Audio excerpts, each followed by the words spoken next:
All right, good evening. We're going to call the order of the regular Planning Commission meeting for January 5th. We'll go ahead and start with our Pledge of Allegiance. So if you can stand, take off your hat. I pledge allegiance to the flag of the United States of America and to the republic for which it stands, one nation, under God, indivisible, with liberty and justice for all. All right. Can we get a roll call, please? Mrs. Dobson? Here. Mr. Dutzman? Mr. Earhart? Mr. Mitchell? Here. Mr. Aravallo? Here. Mrs. Dominic? Mr. Sly? Mrs. Squire? Here. Mr. Welsh? Here. We have a quorum. Thank you. All right, next we have approval of the agenda. We did have two items that we wanted to get added to our discussion section. Number one would be, we're gonna talk about Shockey, which is for our comp plan. And number two would be CFS engineering will be added to the discussion area as well. Was there any other additions that we had for the agenda? Not that we're aware of, and both of those are firms that have been retained for the comp plan. I just entertain a motion. Move that we approve the amended agenda. A motion and a second to approve the amended agenda. We'll start the voting on the left. Aye. Aye. Aye. Aye. It's 5-0-0. All right, and in this, every single meeting, we have an opportunity for you, the public, to come up and speak, and citizen participation. I don't believe we have anybody that has signed up for that participation at this time. We do have a couple of different public hearings during this session today, so there will be opportunities for those individual sessions for the public to speak. And when we get to those public hearings, I'll give you guys all the instructions on how those will go. All right, so we'll go ahead and jump right into our formal action. Get approval of the minutes from November 3rd. We had a December cancellation. Any changes to the minutes for November 3rd? Let's entertain a motion. Motion to approve the minutes for November 3rd, 2022. Second. Okay, we got a motion and a second to approve the minutes from the November 3rd Planning Commission. Start the voting on the left. Aye. Aye. Aye. Aye. Motion passes 5-0-0. All right, our next one is site plan application SP 55-2022 Woodland Crossing South Townhomes. Mr. Burton, you have the floor, sir. Thank you, Andy.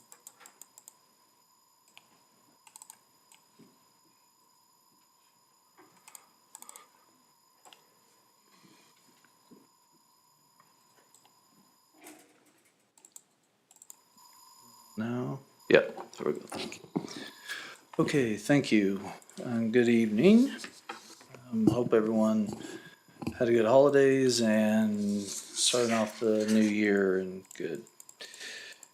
Tonight's proposal is SB 55-2022. Location's approximately 1,900 or 19,000 West 207th. It's an existing RP3 zoning. It's 8.8 acres with about 96, with 96 doors, I'm sorry. You can take a look at the preliminary plat. It's shown it, and it is placed in the location that was shown on the preliminary plat when it was approved. The final plat has been approved, and the site plan is now up for consideration.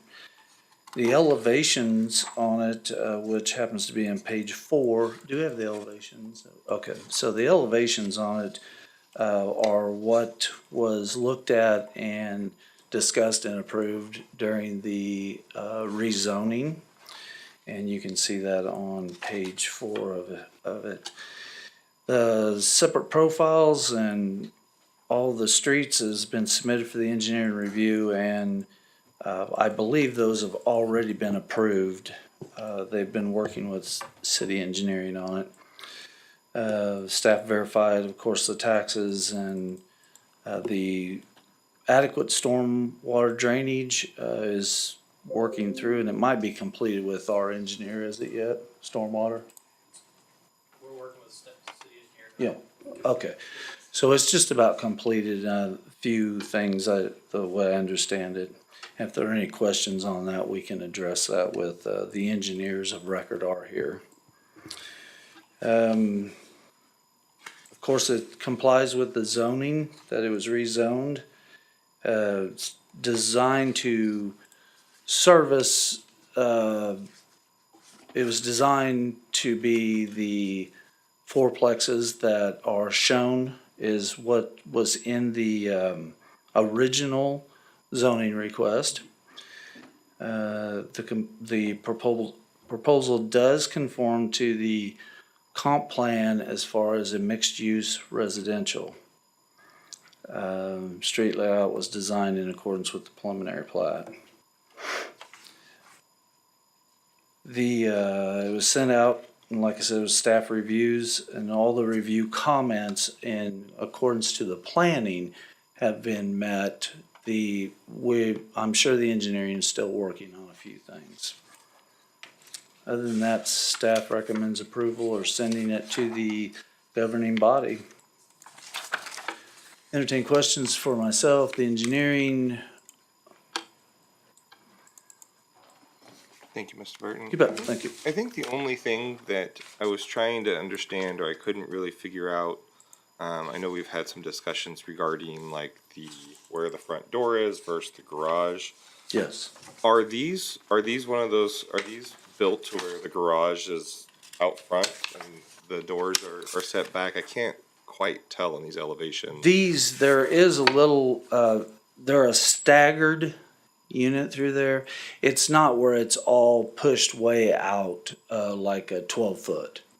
So, but they do stagger it. If you look at the elevation on the side, you can see where there's a staggering of a little bit of the garage. It would be page 4, and that is B5 elevation, Okay. Does that, and also B1 elevation. just because I can't necessarily tell, does that fit within those requirements? Yes, of those? it meets the requirements. I don't remember what those dimensions were. 5 foot. Okay. Awesome. Did anybody else have any other questions? Did any of these have basements in them? Now, so far they have not proposed any basements. Would they have the storm thing in the bathroom? When speaking with the owner, they were gonna try and incorporate that in. I have not received the construction plans on it yet for a permit, so, I can't say yes, but we will work with them on that. And in talking to the owner of this, he had proposed that and had said something about it in the planning commission meeting. So we'll look at that for sure.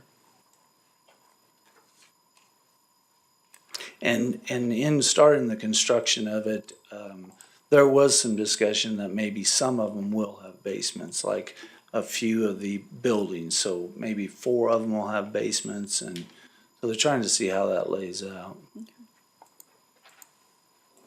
I've not actually spoke with him here lately on it. A month goes by pretty quick when It does. it's holidays, so. I apologize for being late. Is this the one that's on 207th? The chairman will have to answer your question for you. Yes, this is, agenda item number. Yeah, it's 55-2022. If it's okay, I can address it, Chairman. But yeah, it's 19,000. It's the fourplexes that were approved on with the RP3 rezoning, and it's right off of 207th Street. Okay, and so when I'm looking at the picture, 207th is the bottom. Yeah, if you look at your preliminary plat, it does show in the staff report is the location of this, and that would be on page 2, actually. Will there be? There's an arrow there that says proposed. Sorry, is this the time to ask for any landscaping that's gonna be up against those, that street? No, because the landscaping on this will come with each building permit. And they'll have to meet it. We can submit, I can get a hold of the engineer but in this case, these are gonna be constructed, remember, that they're gonna be built as if they could be sold individually.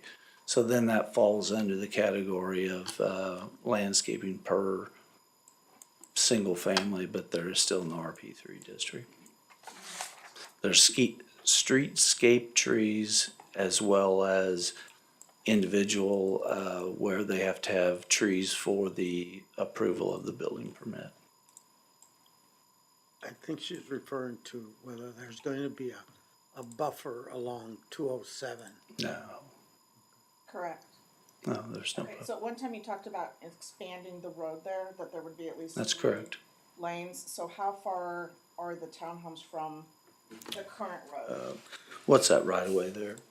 50, 60, 60 foot. center line. From center line, it's a 60-foot right away.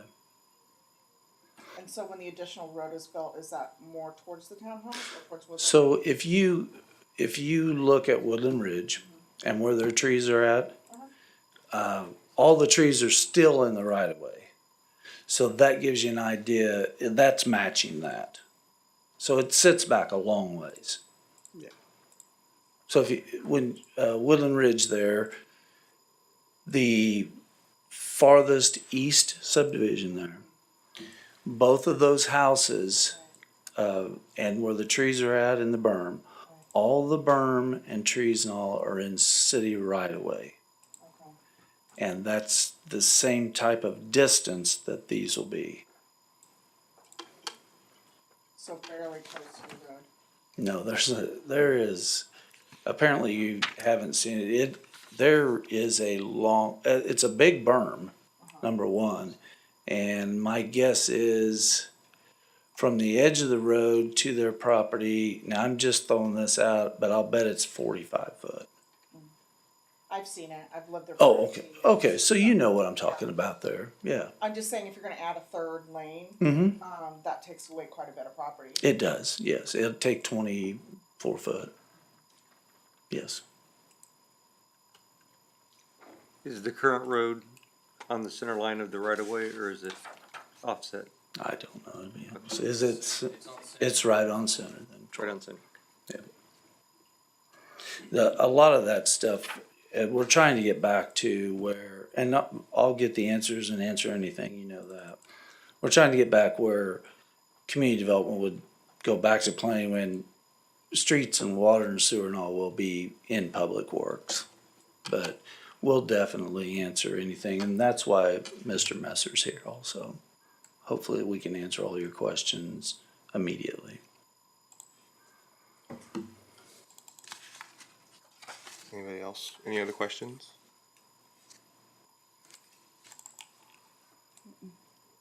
All right, entertain a motion. So I guess I just have one more question. So there's a 20-foot utility easement in addition to the 60-foot right of way? It is in addition to, it's not part of So it. the house, so the fourplexes will be at least 80 feet back, at the very minimum 80 feet back. Right away plus the 20 foot will be an 80-foot area there, that's correct. Okay. So they're not gonna be right up on the road. There's at least gonna be 20 foot back from the edge From of the the right of way. right of way at any time. And the right of way is usually what, 10 to 15 feet from the edge of the road? Most of the time, 10 yeah, feet. 11, right, exactly. And in this case, there's so much right of way there. Right. You know, you're talking about 120 foot across there, total right of way width. So I apologize, I know I walked in late, but what exactly is up for the vote right now? This is the site plan, or the preliminary site plan. That's the proposed, if. Proposed site would you like plan. me- Okay, thank you. Any other So questions? have we discussed elevations or anything yet, or is that what it is? You pretty much came in right as the end. Mr. Burton finished his apologize. his presentation, and it was up for us to ask questions at this point. Okay. So elevations included. Yeah. He did discuss elevations, yes. I will still be more than happy to answer any questions. The elevations are in the packet, obviously, and And at that time, you said that, you're not certain whether or not there will be basements.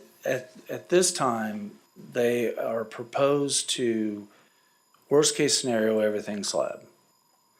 With the working on putting a safe room in each unit, because these can be sold individually if wanted, but the way the construction. Now, there are some areas that possibility they could get some basements in there. A good example would be if there's an area here, and I've not studied these elevations actually, but there could be an area that might get daylights or walkouts. And in those cases, you would probably want to put in a basement because of the value of it. So, So you said they could be sold, so at this time, it's uncertain whether or not they'll be rentals? that has nothing to do with it, but I don't know, to be honest with you. But the construction of them will be designed so they could be individually sold units.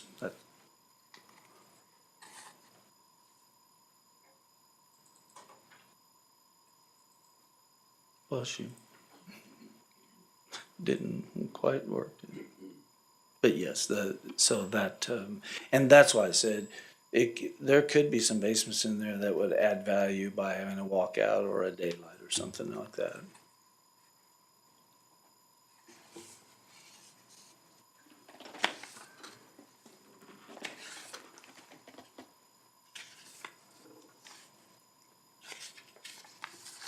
Mr. Chairman, Is there any other questions you have, Debbie? I don't think you. Okay. thank you. Just entertain a motion then. There's no more discussion. Motion to approve Plan 55-2022 as presented to staff, or as presented, sorry. Second. All right, we got a motion and a second to approve site plan application SP 55-2022 Woodland Crossing South Townhomes. Start the voting on the left. Aye. Aye. Aye. Aye. Aye. All right, motion passes 5-0-0. All right, our next agenda. Oh, we're 6, yep, 6-0-0. Sorry, thank you. Public hearing, so our next one is gonna be our public hearing for rezoning application 56-2022. Just kind of go through what the procedures are for our public hearings, and then I'll go ahead and open it up. So basically what we'll do is we'll open it up. We'll make sure that we have no ex parte contacts among the members up here on the board. If there is any conflict, we will discuss that. Staff, Mr. Burton, will then report the rezoning. We'll give an opportunity for the applicant or agent to speak or give a presentation. At that point, we can ask questions. We'll also give an opportunity for the public to speak at that time. And then we'll be able to ask more questions once we close the hearing. That'll be our time for us to deliberate up here at the end, and then we'll basically either have we'll either push forward with the change with a vote. There is a 14-day protest period that begins as soon as the hearing closes, and those all can be petitioned through the office of the city clerk. All right, so I'll go ahead and open up the public hearing. Do we have any ex parte contacts regarding this first public hearing on the board? No. No? Okay, so we're all good there. Mr. Burton, you have the floor, sir. Thank you. I need to consult Amy for just 1 second, please. Okay.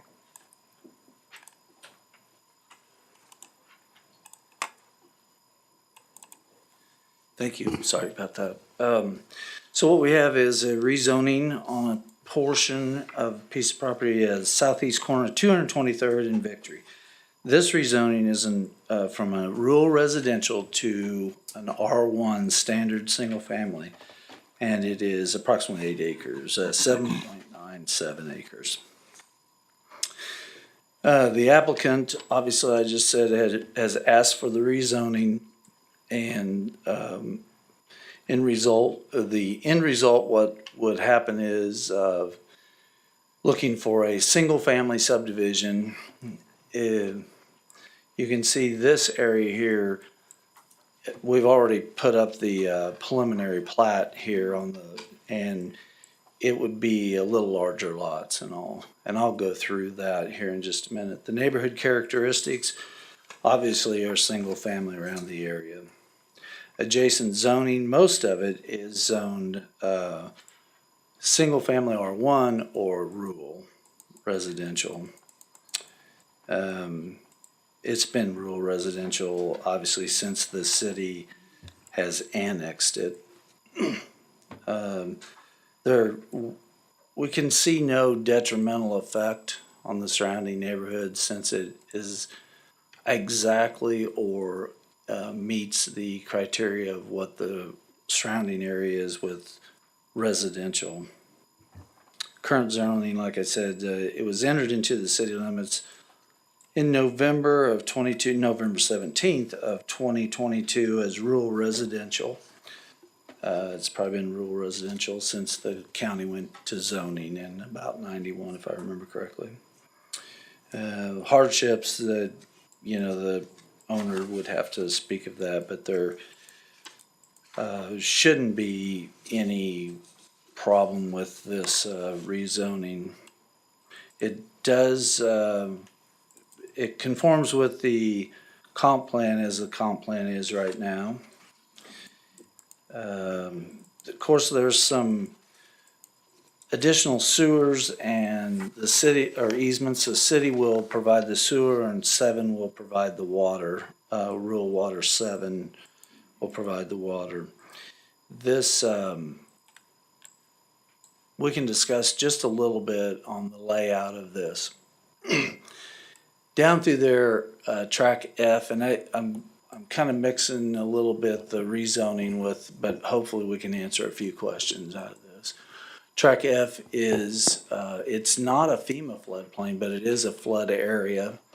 And they are going to maintain that down through there, keep that, and so they will utilize that as a park trail system.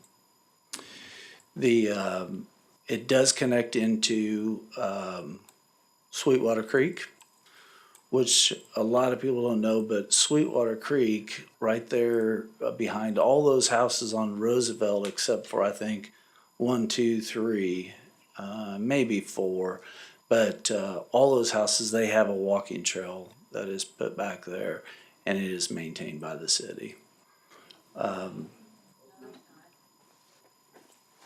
On down there is from 6, 7, 8. No, from 8 down. 8 down. It Okay, we're thank you. on number 8, and it ends at R. Okay, so I was off a little bit. It starts at 8, and the point is it does come into. We can't raise that any.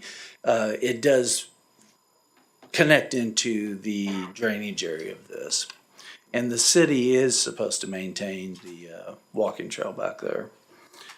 So, and that's all part of the plating process. But I thought I would go ahead and explain some of that because I did have a few questions prior to the meeting.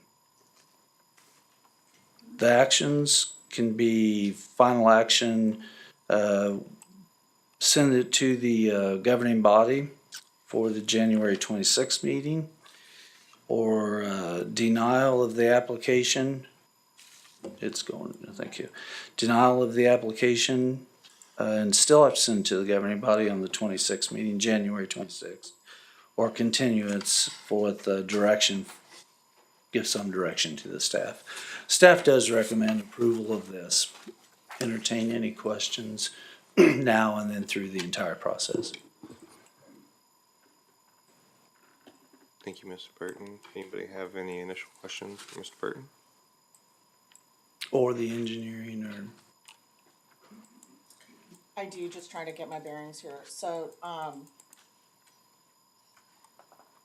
as we're looking at this, to the left is Price Chopper? Yeah, to the west, that's correct. On down would be Price Chopper, that is correct. Okay, so, 14, 15, 16, those are part of an existing No, subdivision? no, This is all part of the new. that's actually in your next whole rectangle. rezoning area. If you look at page 3. Or look at page 2 and it will, We're talking about. page 2 gives you an aerial description of it. What's the blue part here? And I guess I should have looked at page 2 also and would have told you exactly where the trail comes into. Portion, a part of the subdivision for the plating.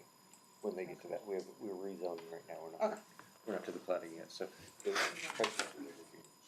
gotcha. Thank you. Yeah. Welcome.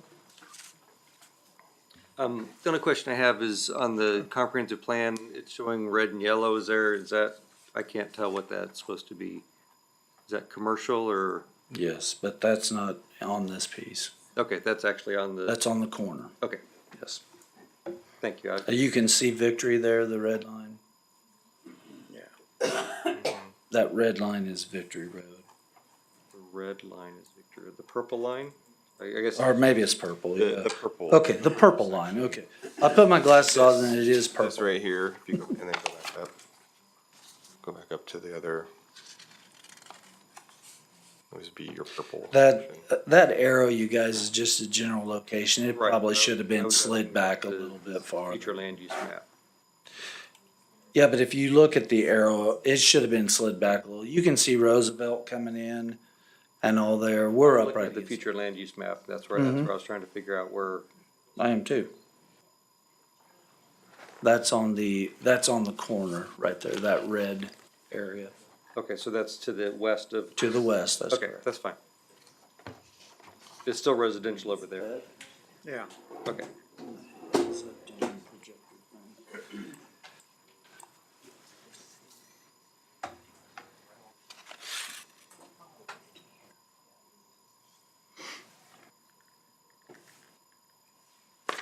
I should have brought my computer up here. Did we have any other questions for Ms. Burton? Did the agent or applicant have any kind of presentation that they wanted to present on this one? This is approximately 15 homes, correct? Yes, it is, 13 homes.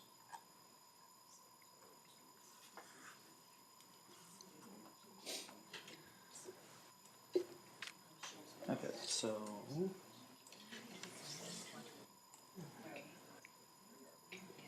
I'm gonna ask if the public can kind of, please keep it down in the back. That way we can continue walking through these different steps.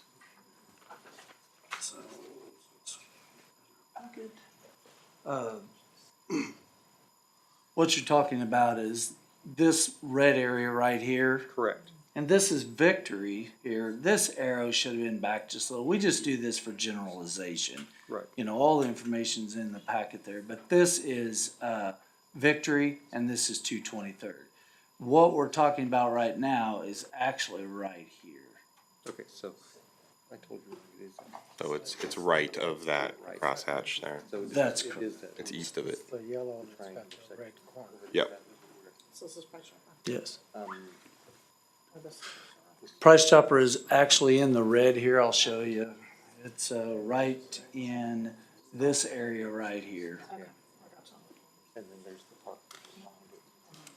So this is still gonna, this will be homes or empty? Is he's talking about right here or right here? Well, if you scroll down. I'll kick this off and we'll go back to that. I'm gonna do it this way. Oh, thank you. So if you take a look at the preliminary plat that's already on here, is the pink, and this corner, then the purplish will meet the criteria of the comp plan. But that's future rezonings coming on, so.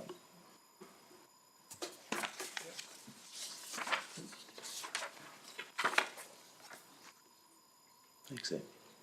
Thank you. Kicking that back over. No. No.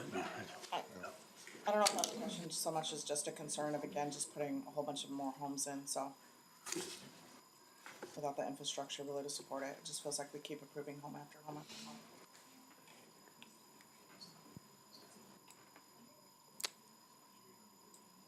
All right, if we don't have any other questions up here, I can open it up to the public. Was there anybody who wanted to come up and speak regarding this rezoning?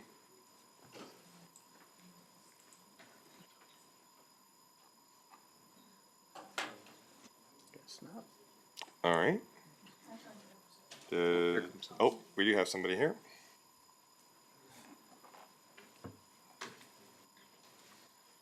If you could state your name and your address.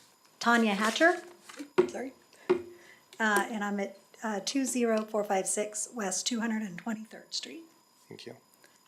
So what are the plans for the 223rd Road?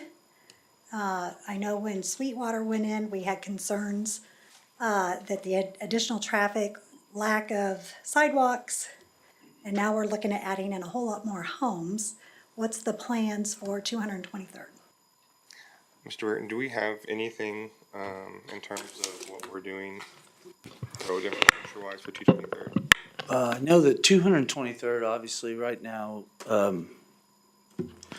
is under review along with the realignment, what we call South Webster. So that whole area from 169 east to, not Victory, Woodland. Woodland's the next one goes, yes, Woodland. That whole area is being studied right now for a redesign and rebuild and traffic flow. And I think we had discussed a little bit about it, or if you had watched the council meeting or anything like that, that's actually in the capital improvement program. So. What- So the actual, to help you instead of just walking around the question, the actual design and how it's going to be constructed is not official yet. There are 3 plans out there that will be presented to the governing body before too long. All of them, though, show signalization at Victory, which is that red area that I showed on that. From there on to the east or the west to 169, each one of those plans were different on roundabouts or additional street signals and things of that nature. So I really can't tell you that it's going to be 40-foot wide. Maybe Mr. Messer could do a little bit better job. But no doubt, sometime in the future, 223rd, it's a major arterial. It's a connector link from highway to highway, so it will be improved, no doubt. The improvements, are they planned within the next year or two before these homes go in? Well, that's what, sure, so it is in the comp plan, and the construction on it was actually, if I remember correctly, Jackie, is planned for 24. Is what was shown in the comp plan, is that correct? Yeah, if they go. So, yeah, if they go for one of these, I mean, the engineering alone is gonna take a year to complete. Because in conjunction with this will be the realignment of Webster. Okay, the reason I ask is we bought our home in 2000 and it's been on the table I know. since then. Yeah, and we can just, only thing that staff can do is read through the comprehensive plan and relay what the comprehensive plan says. Okay, and then I assume that will come with sidewalks as well? Most likely on a major arterial, what the scope is now will be a trail system, like a 8-foot wide asphalt trail system. Okay, And there's quite a bit of other work looks like that's gonna take place from Woodland clear to Bucyrus. So, infrastructure, and I don't know how that's gonna play out with the road construction, cause that's county there, but Right. we do know sewer infrastructure. is the road there in front, I thought that was still county, but that is city now? On the, Between, on the south side, yeah, on the south and east of Victory, yes, south and east. that is. There is, That is city now, well, no, there is a small portion that's county, yes. okay. And then, of course, the railroad, once you go over the railroad, that corner is actually in the city limits. But the road east one. itself is city? or is it? still There's county? portions that are city, Oh, okay. portions that are county. Gotcha. But, right next to Sweetwater is county. You go under the railroad tracks, Mm-hmm. And then it's- then it turns to city. And then back. But in those situations where, I'm gonna just call it hodgepodge, the city and the county work together and, you know, like snow removal. Right, You'll see a city truck and a county truck do it. So, improvements to it, I wish I had a date that I could say, look, you know, August 24, yeah, the bids will be let on it, but we're not privy of that. right. Yeah, I'm just concerned, cause today, I'm on the north side of 223rd. Yes, And I see kids and people pushing baby strollers. sure.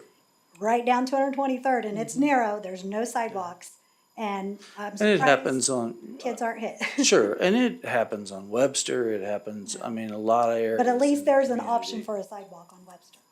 On 223rd, there's ditch, and it's steep.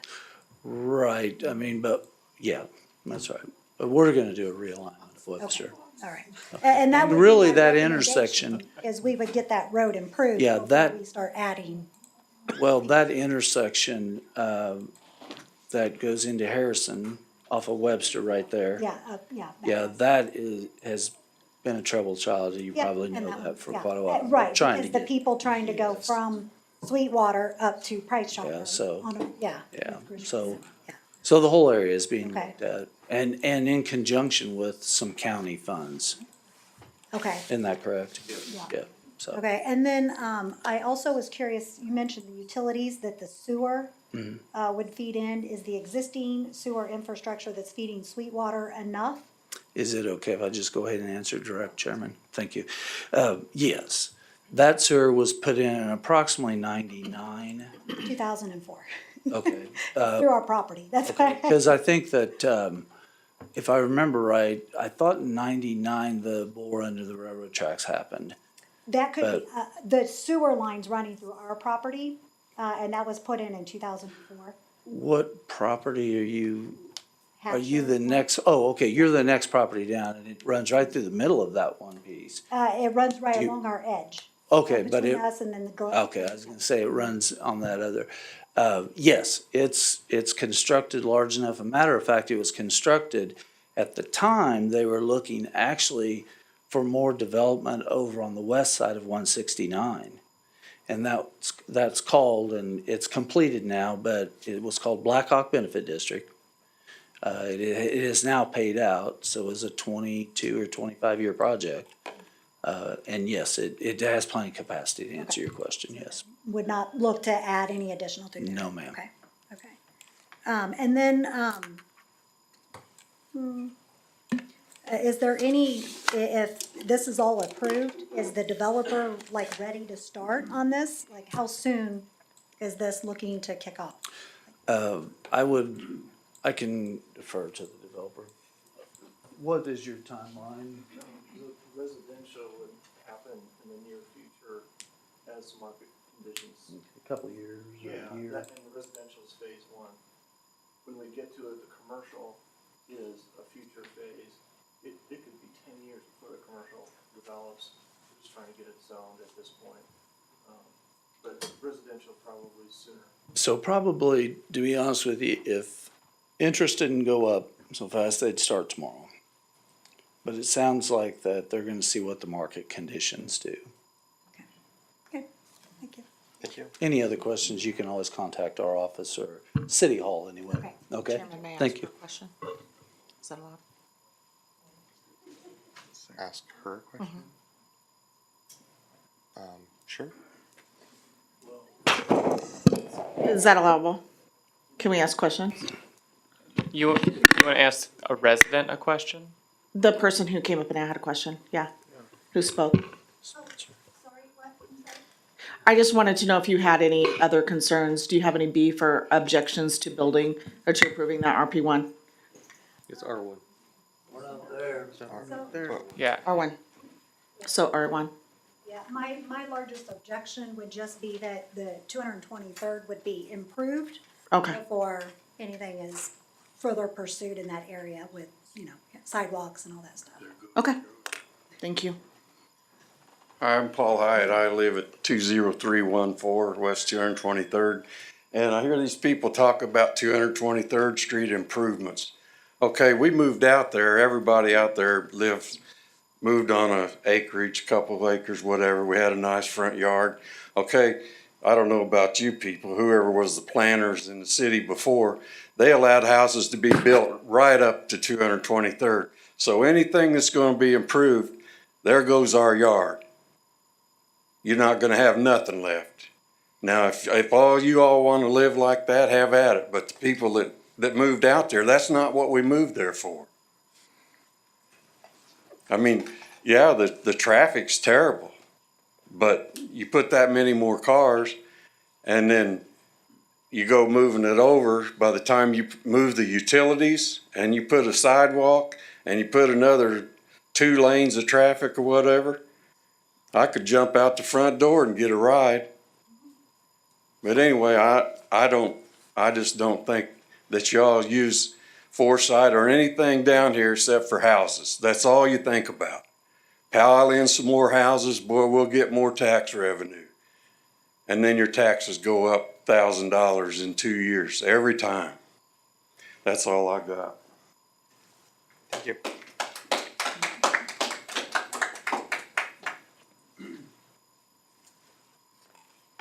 So, Mr. Burton, where is the center line for that road for 223rd Street? And what is the, Center line. Okay. Is it 50 foot of right of way and it's on the center? okay, for the road? So if they expand the road, it would go both directions, correct? It wouldn't just go one direction? That's correct, yes. And like I said, they're working on the plans. We don't know, to be honest with you. Thank you.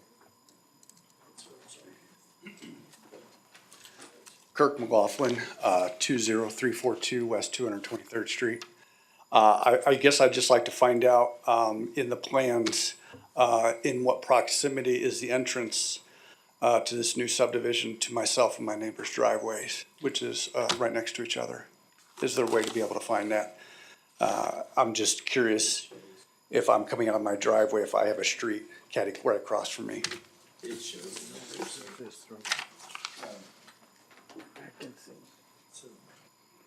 Are we talking about the, Right here. of this track? Yes.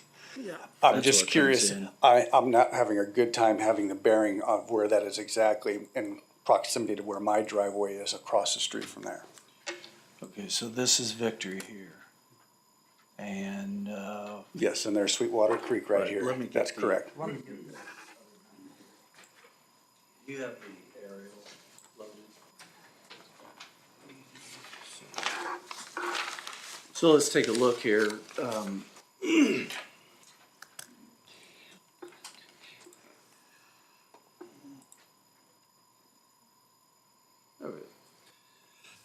All right. This is, This is the Google Maps. that should be. It shows, you can move around and see it. I'll hold it a little bit. So your driveway is which one of those? It is, well, No, these it's- two right next to each other. So right here, it's these two? Yes. Okay, so as you see this piece right here, and it will come in about right in here somewhere. Okay, so it will not be in direct correlation where mine. Can you kick it back to where the plat is, please? No, see how far over it is? Okay.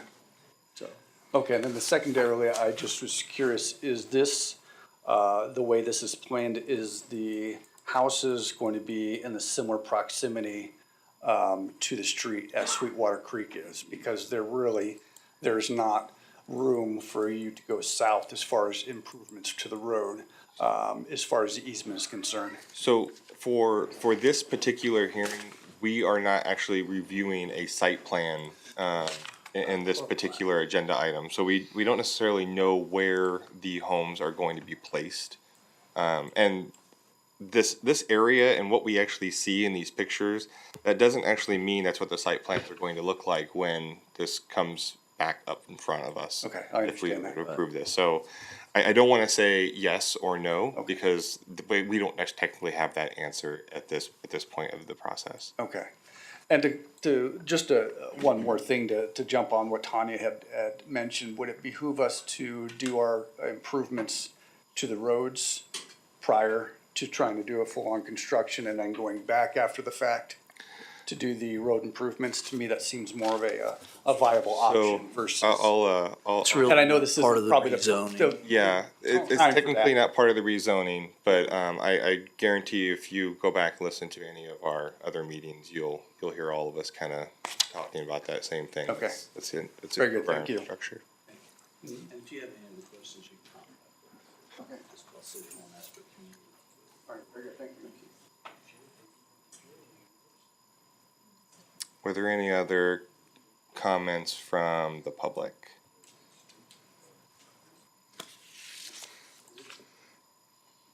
Was there any other questions that we wanted to ask in this open hearing section? Okay, we'll go ahead and close the public hearing. Do we have any questions, concerns from? You know, I do, because it seemed like there was such a push, for across Woodland Ridge for there to be an RP1 instead of an R1. And kept on saying, well, they could just put a trailer in there. So why isn't there a concern with this? I mean, from what I understand, they can apply for whatever they want. We can't specify what they're asking for. So Sweet Water Creek residents should be concerned that somebody might just put a mobile home in there. No, that's speculation. And no, I mean, that's what it was speculation. No when we were mobile talking homes Woodland are Ridge stuff. allowed. Maybe manufactured homes, correct. Mobile homes are not allowed. Now, what the developer has done here is if we look at this in accordance to the proposed preliminary plat, is he has taken and protected their Sweetwater with larger lots in speculation those homes will meet the size and price point and all of Sweetwater. There's no RP2 or even RP1 up against that right there. And that is in reference to that we're more than speculative that we would receive some type of complaint that, oh, you're putting something that doesn't match the neighborhood. Now, we're mixing a whole bunch of stuff in here. The rezoning is for R1. Does it meet the criteria for the neighborhood? Then questions of lot sizes and things like that, intended use for the entire neighborhood. I'm just telling you what usually Sure, happens. I just. And we're more than happy to came up answer any before. questions, I just don't want, Sure. you know. I mean, I just know that when we've talked about rezoning for other areas, that was one of the concerns that you brought up. Well, it's That, not a if you do an concern, it's a R1, somebody reality. Could put a mobile home there. And so that was kind of the push. Manufactured. Either way, that was the push to Sure. do it RP1 instead of R1. So I just Have want more to control, that is just correct. concern if we should be concerned about some neighborhoods doing that within Spring Hill, should we be concerned about others? We were looking at also that, where you overall wanted to move the R1, and we also had RP3 in there. That was a big concern. So typically, if the comp plan shows R1 and they go with in standard R1 zoning, it's pretty much what I will say in any other type of language, it's a no-brainer. Because the neighborhood, is the same as all the other neighborhoods, is what I'm getting at. Sweetwater over there, they could do the same thing on some of theirs. Now, that's why, tonight we're gonna start the comp plan. And those are all concerns that have been voiced several times, and the comp plan can reflect a lot of that. Sure. So, I hope I answered your question. I'm just wondering, just like I said, I know it's come up before, and that was kind of the reason why we didn't want an R1, but we went a different route. Yeah, but I mean, even in that last one, we can't say, well, we don't want RP1 or we don't want RP3. I mean, that is up to the applicant of what they're looking for.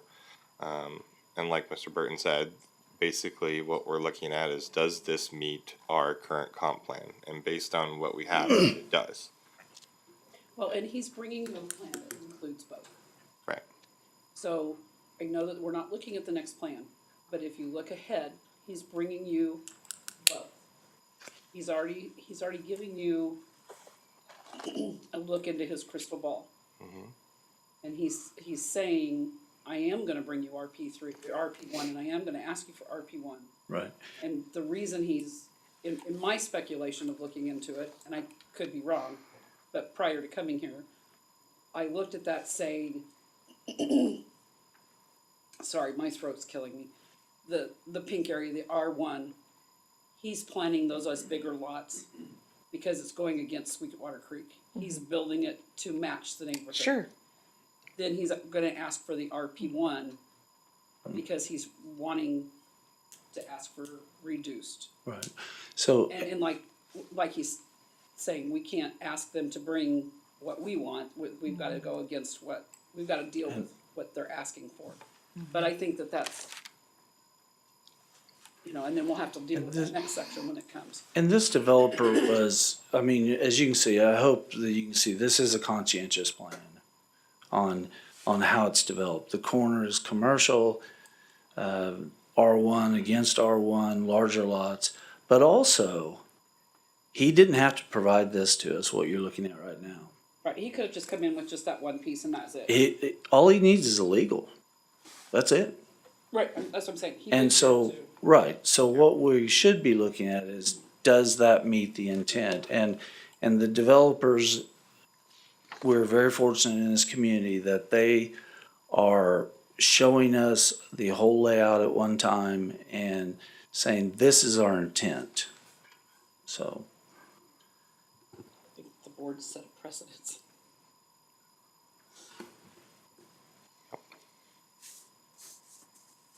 Did you close the public hearing? It is. It's close. It's just us now. I didn't know, I couldn't remember. It's okay. The kids have wore me out after one day. It happens. Do we have any other discussions? I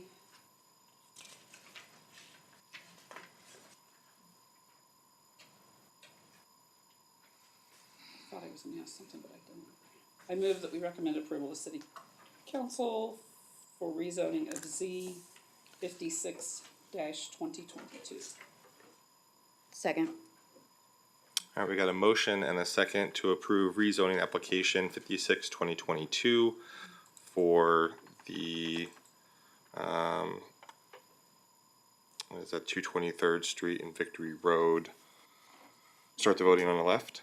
Aye. Aye. Aye. Aye. Aye. Aye. Motion passes 6-0-0. All right, our next agenda item again is a public hearing. So we'll go ahead and open up the public hearing. This will be for application, rezoning application 57-2022. Do we have any ex parte communications in this one? No. Okay. Mr. Burton, you have the floor, sir. okay, thank you. Again, we have a rezoning, and this rezoning is from, all of the pertinent information as the owner and engineer and all are the same as the last. This is 057-2022, R1 to RP1. You can see it's in the area, and this would be represented, like 14, the green shaded area. I don't know why that's not coming up. There we go. Thank you. So this is representation of the green area in the proposed preliminary plat. Thank you, Amy. The surrounding neighborhood area is residential, and this is another R1, although it's a planned residential. And as we go on through it, there will be some elevations and all that are shown too. So it does meet the characteristics of the surrounding area as residential. As you can see on page 3, you can see there is one elevation there shown, and then there are some other elevations shown on the future pages. And as you can see on the future pages, this developer, first I'd like to say that this is looking at the preliminary plat and all, and speaking with the engineering, minimum size is 55 foot on these lots. Because everyone's aware that apparently the lots need to be larger. So in doing that, you can see that he's going to take on some of this a more modern type approach on some of it. Okay. Adjacent zoning, we talked about that, it's residential, and this proposed use would be residential. The site's been rural residential, and this rezoning, there's no detriment to the area that we can find. The length of time it's been zoned in the city R1, or RR, I apologize, since November 17th at the annexation.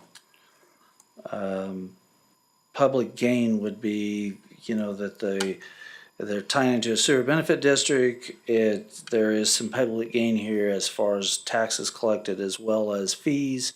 And a lot of those impact fees will go to, in the future, help fund improvements to 223rd in that area. It does conform to the comprehensive plan, as you have looked at several times in the prior rezoning. The city supplying the sewer and water is supplied by Rural Water District number 7 they're based out of Gardner. So here on this, the alternatives again are the Planning Commission to approval, final action, and sent to the governing body on the 26th of January.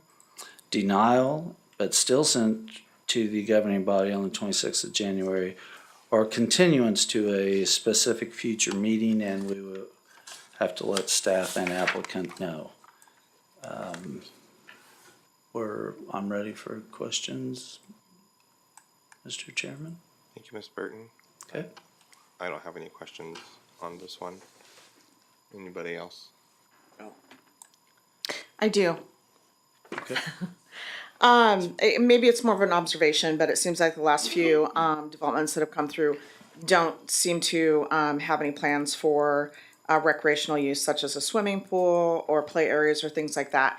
And I just think again about what will that do to our current aquatic center, which is not really even big enough right now to handle our current population. So for this one right here, this is just for the rezoning, so we couldn't necessarily go in to discuss the actual site of this section here. Right now, our question is, does the proposed rezoning meet the requirements of our comp plan that we have?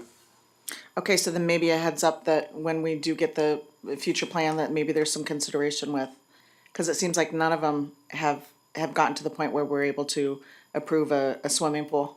all or of them something. have swimming pools. Every single subdivision that is new has a swimming pool right now. Yeah, and I think. Oh, that we can in the plans that have been approved recently, since I've been here? Matter of fact, Oh, I think we have one tonight, seen didn't any we? of them. Not tonight, okay, I'm sorry, No. but I'm working on one right now. Huh. Woodland. Great. Woodland And I Crossing. think that could be something that we can discuss when we're working through the comp plan as we do this next Great. iteration.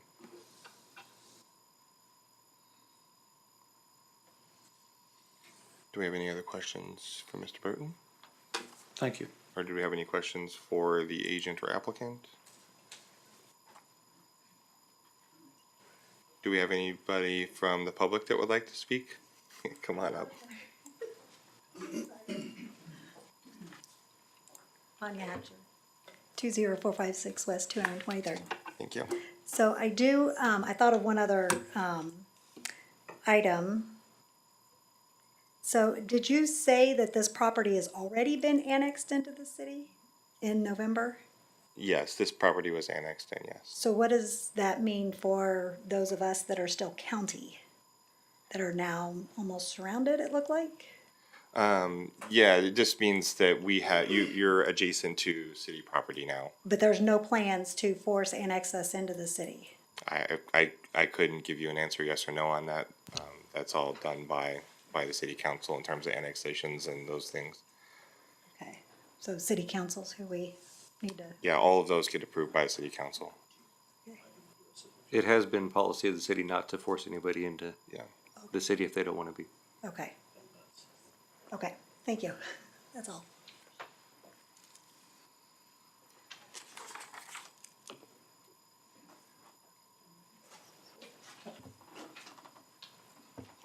My name's Mallory Herner. I live at 20366 West 223rd Street. Can I ask you to do that one more time, so the microphone can catch it? Mallory Herner, 20366 West 223rd. Thank you. Who is the developer? And this one, it looks like, It's at the top. Spring Hill Victory, LLC, yep, Jake. Phelps Engineering would be your engineering group. And what have they developed before? Is this the developers? I don't necessarily have that information of what they've developed before. Can I ask them? Were they here? Well, let's go ahead. Sure. So typically for public comment, yes, one, we don't have people ask applicants questions directly. So you can ask a question to the body, and they can direct one later if they want. I will say for what we're looking at now, I know we have a really nice proposed plat up on the screen, but this is just about whether we want to rezone that green parcel from the current rural residential into RP1. So, not to say it's a bad question, it's just a little, I guess, premature, if that's Okay. a better way to put it. What's the difference between RP1 and R1? So RP1 gives us a little bit more rules around what can be placed on that property. RP1 does have smaller lots that they can do. They can reduce the lot size down to, I think, 5,500 is the square footage that they can drop down to. And they have to go through more planning just with us to make sure that they're putting exactly what we want on that plot. I think I've pretty much covered that, Mr. Burton. Yes, elevations will be approved. And typically, when they get into the development and as we continue, different elevations will continue to be submitted. And that's why in the presentation I said that some of the elevations are more of a modern style, so it would be a good relief from just typical 2 stories and things of that nature, or a whole bunch of ranches. Thank you, Mr. Burton. And we kind of asked before, but I don't know that we really got an answer. When this would start? I mean, at one point it said a year or 2, but then I believe they said, depending on the market, tomorrow? Yeah, it does depend on the market, right? I think they said earlier, if the interest rates were perfect and money was flying out of investments, I'm sure that we could start tomorrow. But they're going to take time to review the market and review their investments to make sure that they are, So the road has nothing to, that will happen no matter what the road improvements won't be done first. So the road improvements will be completely separate from the development of this property. I know Mr. Burton said there is three different plans that are in the works, and it could be up to a year or 2. I think it's scheduled for 2024. But this property is completely separate from the road project. Okay, thank you. Thanks. To answer your question, this is the same developers for the previous R1. Do we have anybody else? See, this doesn't tell me it's on. Hello, my name is Stephen Townsley. I live at 22051 South Victory Road. My concern with this is the water drain off, because probably from these next 3, this one and the next 2 that you have coming up, probably about half of that water runs across my land.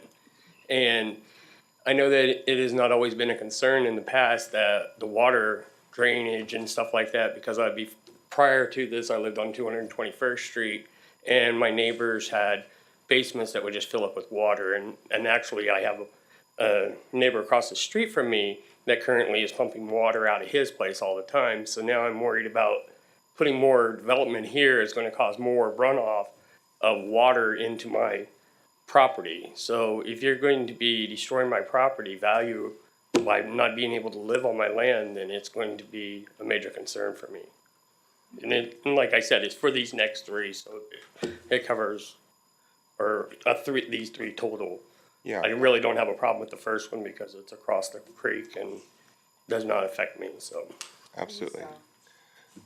On Victory, are you guys south? Yes. I don't, not familiar with all those numbers, so. Well, there's a small track of, so like my property is the same as the size as that piece of property that you see that's whited out at the bottom of here, but it's just south of that. It's south of that. But all of the water comes across there, like when they dump fire hydrants, whatever else, and I mean, it's not a major concern now, but when, in the future, if you're putting the more property you put in there, the more roads and everything else that you're causing increased amount of water to come across there, it's a major issue. It says there's no impact, but I don't know that an environmental study has been done to make sure that, that that's not going to be a problem in the future. So I'll address that, and Mr. Burton can correct me when I get this wrong. So when we're going through any of these rezonings and we do any of these developments on these plots, any of the watershed that those properties have right now, the new development cannot exceed what it already does.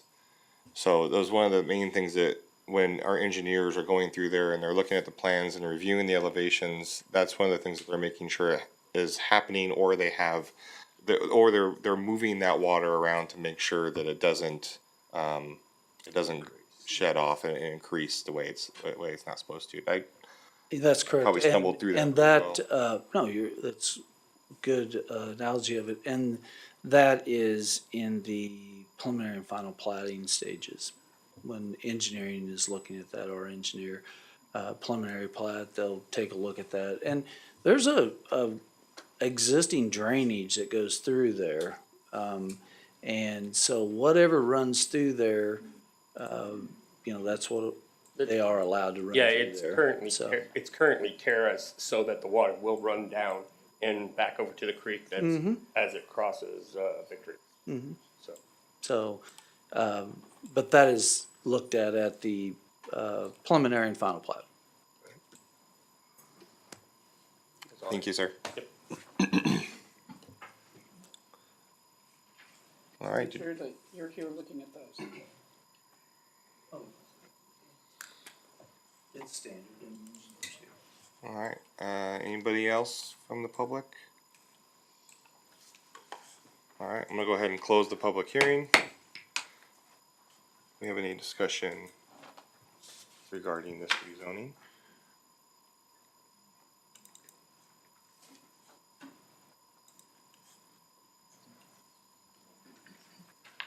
Entertain a motion.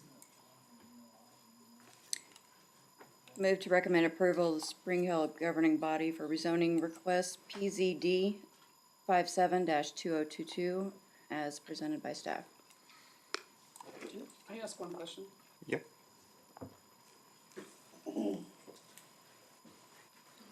Yes, ma'am.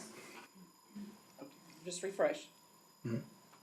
In RP, we can do duplexes as well? Or is it just single family?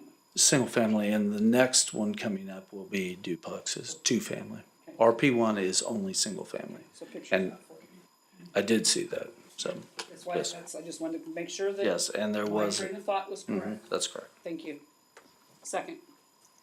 All right, we have a motion and a second to approve, for approval to the Spring Hill governing body rezoning application 57-2022 as presented by staff. We'll start the voting on the left. Aye. Aye. Aye. Aye. Aye. Aye. Motion passes 6-0-0. All right, our next one again is another public hearing. Application 58-2022 rezoning. Do we have any ex parte communication regarding this rezoning?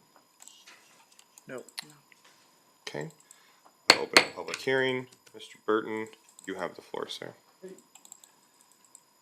Thank you again. This is RR2, RP2, which means duplex plan or two-family in that. So it's 6.58 acres. The neighborhood characteristics, it's still residential structures. They will be constructed with the requirements to be able to sell them off individually. So basically, it will have the firewall requirements through there. And I throw a lot of these in because I think that questions might be answered even though it's not totally prudent to this rezoning. As you can see, some of the plans there, the adjacent parcels are all residential. It's suitable for RP2, and it is against Victory, which is classified as a thoroughfare. And detrimental effects, there's no detrimental effects. There's plenty of distance if you look at that, as we'll look at the preliminary plat later, but on Victory, there's plenty of distance back from Victory. It's been zoned RR while it's in the city it was annexed in on November 17th, 2022. Public gain, it's all part of a plan, and that the public gain out of it would be additional population for commercial and also additional taxes. Conform with the comp plan, yes it does. That's all called out to be a residential type use. And again, the city will serve the sewer and water will be by 7. Actions by planning commission obviously is approval and sent to the governing body, denial and sent to the governing body, or continuance or table, whatever we would want to call that, and notify the applicant as well as staff. So be happy to take any questions.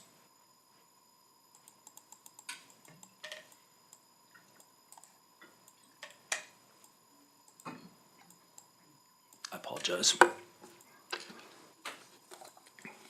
So far, there was only one plan submitted, and obviously there will be more elevations that will be submitted with this. And as we do other subdivisions in plan districts, and that will be presented to you, and approval or denial, as we know. So.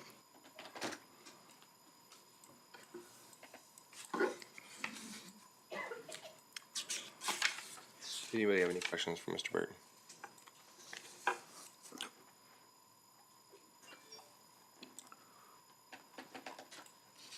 Was there anyone from the public that had wanted to add a comment on this one?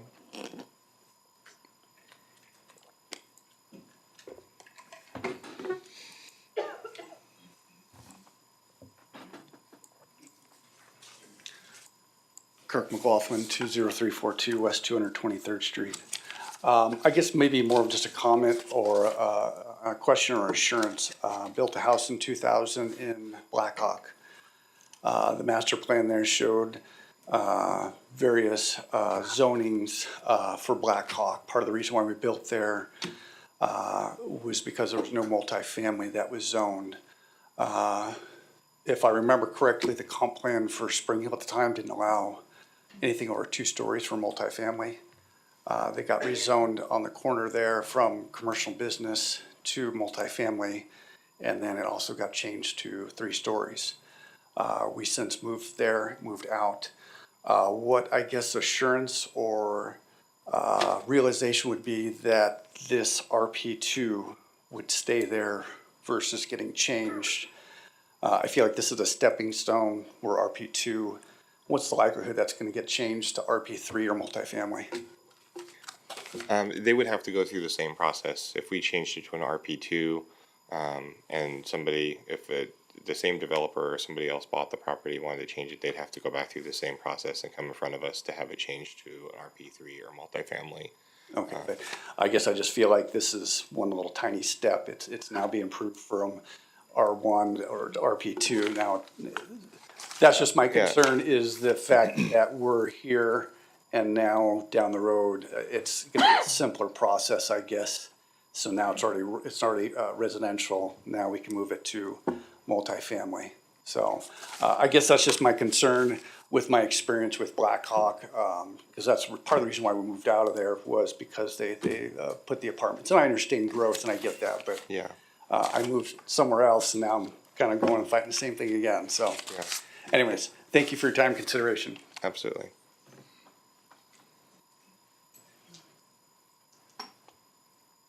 All right, if we have no other public speakers from the public, I'll go ahead and close out this one.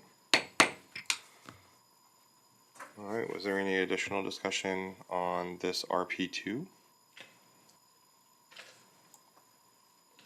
I mean, they are bringing RP, planned residential, so that gives us more discretion as far as what's going on with it. As opposed to just an R2. What are you thinking? I'm okay with it. It's on the thoroughfare. I mean, we keep talking about affordable housing. I was gonna say, convince me, because I'm not 100% convinced on this.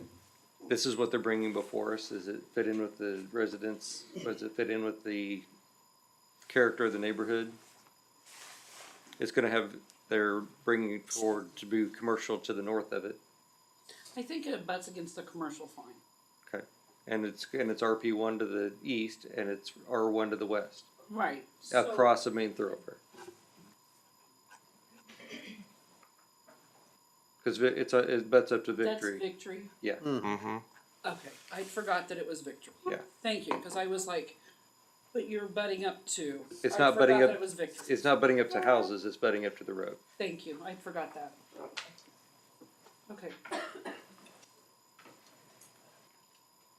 Which puts a nice separation. I know that in previous hearings that we've had, you know, having RP2 or multifamily on our major arterials. I mean, 207th was another one, right, where we didn't want to have. I forgot it was Victory, and it's Yeah. only 13 units is what I'm counting, correct? Yeah, I think it's 13 plots, but I think there will probably be what, Right, 26 doors probably total. I can't, but I'm counting 13 plots, right? Yeah. Yeah.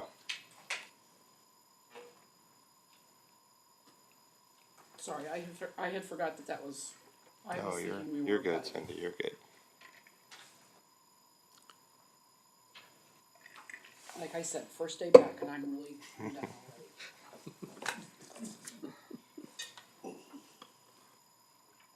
already. I feel the pain of some of the people who have spoken to, because I know, you know, how it really affects, you feel like it's gonna affect your property values, we still don't know what's gonna happen. And it feels like at any time, rezoning can just happen on the drop of a dime. And we really don't have a say in whether or not we approve something, it's just whether or not it meets the criteria. And so I guess for me, that's kind of a sad part of being a part of the city. I would hope that we could have more of a decision-making power in saying, we don't want townhouses, and so being able to say no to that. But it seems like, you know, we approve this RP2, and then they could come back in a year and somebody buys them out or whatever, they change their mind. And then we will inevitably approve it, because it feels like everything that comes before the board gets approved. So I'm just gonna state that, I know this. I think that it seems like everything that comes before the board gets approved because our staff does a good job of vetting it before it gets to us. I mean, I'm not trying to, 'cause Sure. not everything does get approved. And really what we do is we just recommend to the city council and they either approve it or disapprove it. We really don't have the power to disapprove anything. I guess it just doesn't feel like as a citizen that we have any say in the growth of our town. So I think we do, and the reason why I say we do is for one of these later topics we're going to talk about tonight in terms of our comp plan. Yes, we are working off a comp plan that is drastically old. And we haven't been able to, as us up here, we're the ones that have to make the decisions based on that comp plan that is not necessarily been updated recently. So as we go through this next process with these, with Shockey and I forget the other one. CFS. And figure out who we want to go with, they're going to help us redesign this plan. And if there's something that we want to add or we say, no, RP1 is not going to be 5,500 anymore, it's going to be 7,500, and we don't want this type of tree to be planted in front of there, then we can kind of specify that. And I think that's where our citizens can really get involved in this process, because it's not just us. You know, if there's something that you see in the comp plan, because everybody has a voice when it comes to that comp plan, say something. Send it to Mr. Burton. Let the city know, hey, I know you guys are working on this. This would be a really cool thing that we should not do anymore, or this should be a thing we should do. If I may interject. And that is exactly correct. And if you would remember that these firms were chosen because there's going to be a digital platform for this, where residents can get on there and, state it without having to come to the meeting and all that. Because a lot of people just don't like, our smiling faces. But it will be more user-friendly for the residents. You look at it and get aggravated, you should be at the staff level, where you look at something and say, there's industry is a good one for sure. So the comp plan is going to really play a big part in all this. And I'll talk about the comp plan in the decision, or in the discussion, I'm sorry. So. And Debbie, I feel what you're saying, because when I first got on this board, I felt the same way. I came in here and I was like, we just approve everything. Everything is just, it is what it is.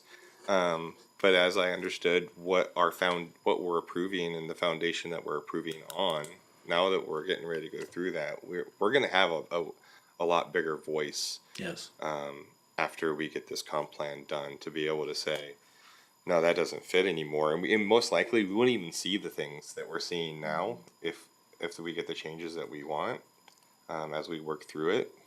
Mr. Burton, it would stop at Mr. Burton and the staff before it even got to us, because it wouldn't fit. As the old timer. Can we finish You are the old. Can we finish the public hearing rezoning, please, Chairman? But seriously, I mean, we do need to finish this.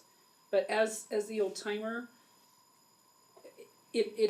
there is so much that stops behind that door, because years back it was. It's in the site. It's in the site triangle. The fence. We were getting fencing issues. We were getting so many other minute problems that, because the board has worked to fix those, now we're getting these type of things. It has grown so much that, and trust me, I was one of those people that has apartments across the street from us, that I didn't want the apartments, and I was on that side saying I don't want the apartments. I sat on this board when we had the apartments at Blackhawk. I went through all of those hearings. They weren't fun. Those residents were upset, and rightfully so. But I feel like one of the biggest things that made that different than what would ever happen here is that highway was right there that changed that to a 3-story. I think that was the biggest thing that allowed that to go through. I think that the Planning Commission is looking at this with a lot more careful eyes, even in the last 2 and 3 years, than what we ever have looked at things. I don't know. I just think, I mean, just like with this, it's like, okay, I forgot that. And so it was like, okay, Troy, tell me, what am I forgetting? I think that we back up each other to where it's like, oh, don't forget that. And I think we have to continue to remind each other of, and just like when you said, well, why did we do that before, and why are we not doing it now? I think we continue to ask each other those questions and get us through those hurdles. Agreed. Like I said, I just feel the pain of some of the constituents right now Yes. because they're wanting us to do something for them, and in so many ways, I feel like our hands are tied. That it's not really about us being able to have individual decision making, but it's, well, does it fit? Okay, and it's not in the current comprehensive plan, but it's in a future rezoning or whatever, and so it just feels like anything can be rezoned at any time. So I do understand that the comp plan is supposed to be hopefully done soon or something. And hopefully that'll have more strict guidelines then on what we can or cannot rezone. But it just feels like in the meantime, our quaint little town that so many of us love is turning into Olathe. Plus getting the cart before the horse. Yeah. That's key. I mean, we've over 3,000 homes have been approved recently. I mean, that's a ton of people. And it just feels like we're not allowed to say, stop. We just have to keep saying, keep rolling, keep rolling. We'll get a comprehensive plan at some point that'll change this. But until then, we just have to keep saying, yes, yes, yes, yes, yes. So, I mean, that's just my frustration. And I just want you all to know, I'm sitting here with your same frustration. I wish I could do something different.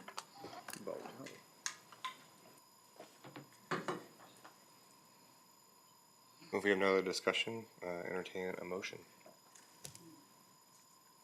Move to recommend approval of Spring Hill, to the Spring Hill governing body, rezoning, PZD 58-2022. Second. We got a motion and a second to send for approval to the Spring Hill governing body rezoning application 58-2022 as presented by staff. We'll start the voting on the left. Aye. Aye. Aye. Aye. Aye. Aye. Motion passes 6-0-0. All right. Yeah. It doesn't matter if I say no. No, I'm doing what is, it's agreed upon. They met the criteria. So.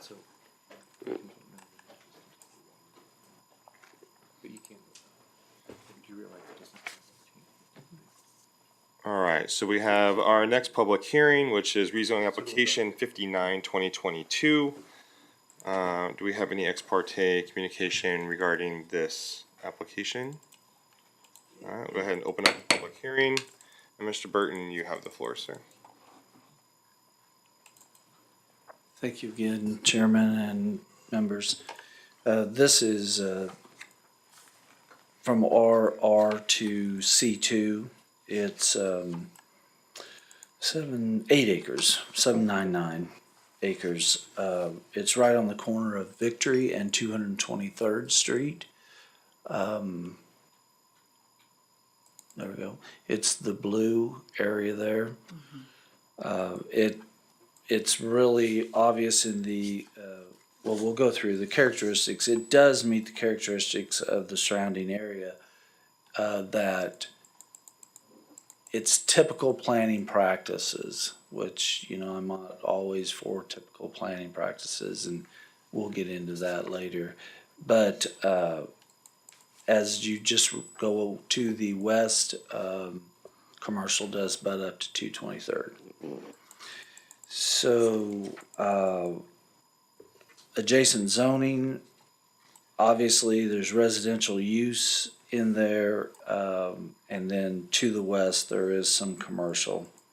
Suitability, it's going to be, and it is still a little bit to this day, a major intersection. And with the improvements that are being looked at right now by the governing body on 223rd and Victory and all through that area, it really fits where it would be a good use there for commercial.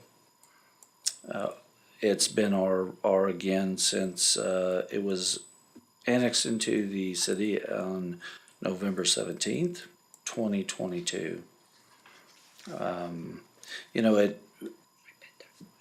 Public gain or balance of the hardship for the landowner, I don't know, but the public gain on this is that everyone seems to want in close proximity some of their type uses, maybe, a salon or something of that nature. So hopefully this is a balanced site, meaning commercial and residential of all types. It does conform exactly to what the comprehensive plan says. Sewer and water, sewer by the city, water by Rule 7 out of Gardner. Alternatives actions are exactly the same. Approval sent to the governing body and will be reviewed on the January 26th meeting, 2023. Denial will be on the same meeting, and continuance for further review for staff and applicant. Welcome any questions. Thank you, Mr. Burton. You bet. Could you go through what a C2 would have? Sure. Opposed to C1? It's a little more, Just as a reminder. right, stronger commercial than a C1. You can put, like I said, a small strip center there that would service this area. It's really not large enough to be put in any huge office buildings and things like that, but, you're not gonna get office warehouse there and things like that. It's more designed for service of the area, residential. Similar to the small strip area in front of Price Chopper. Yes, that's correct. Maybe pet care and a vet or something. I don't, Pat, Yes, the sir.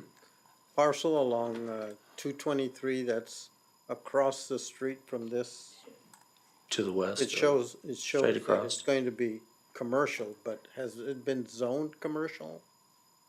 There is some commercial zoning There. already in that district, yes. Not the entire piece, if I remember correctly. Across 223rd or across Victory? CrossFit. Cross Victory. Okay. Yeah, on that strip right there, yes. And if you look Which was strange because it's not really a very big strip. No, And that's how we see that we continue to evolve. That strip obviously nowadays would say, no, it's not large enough to do anything, where this is a large enough acreage that, there can be some usage out of it. But it's also small enough that you're not, it's not going to be a huge area like Blackhawk. yeah.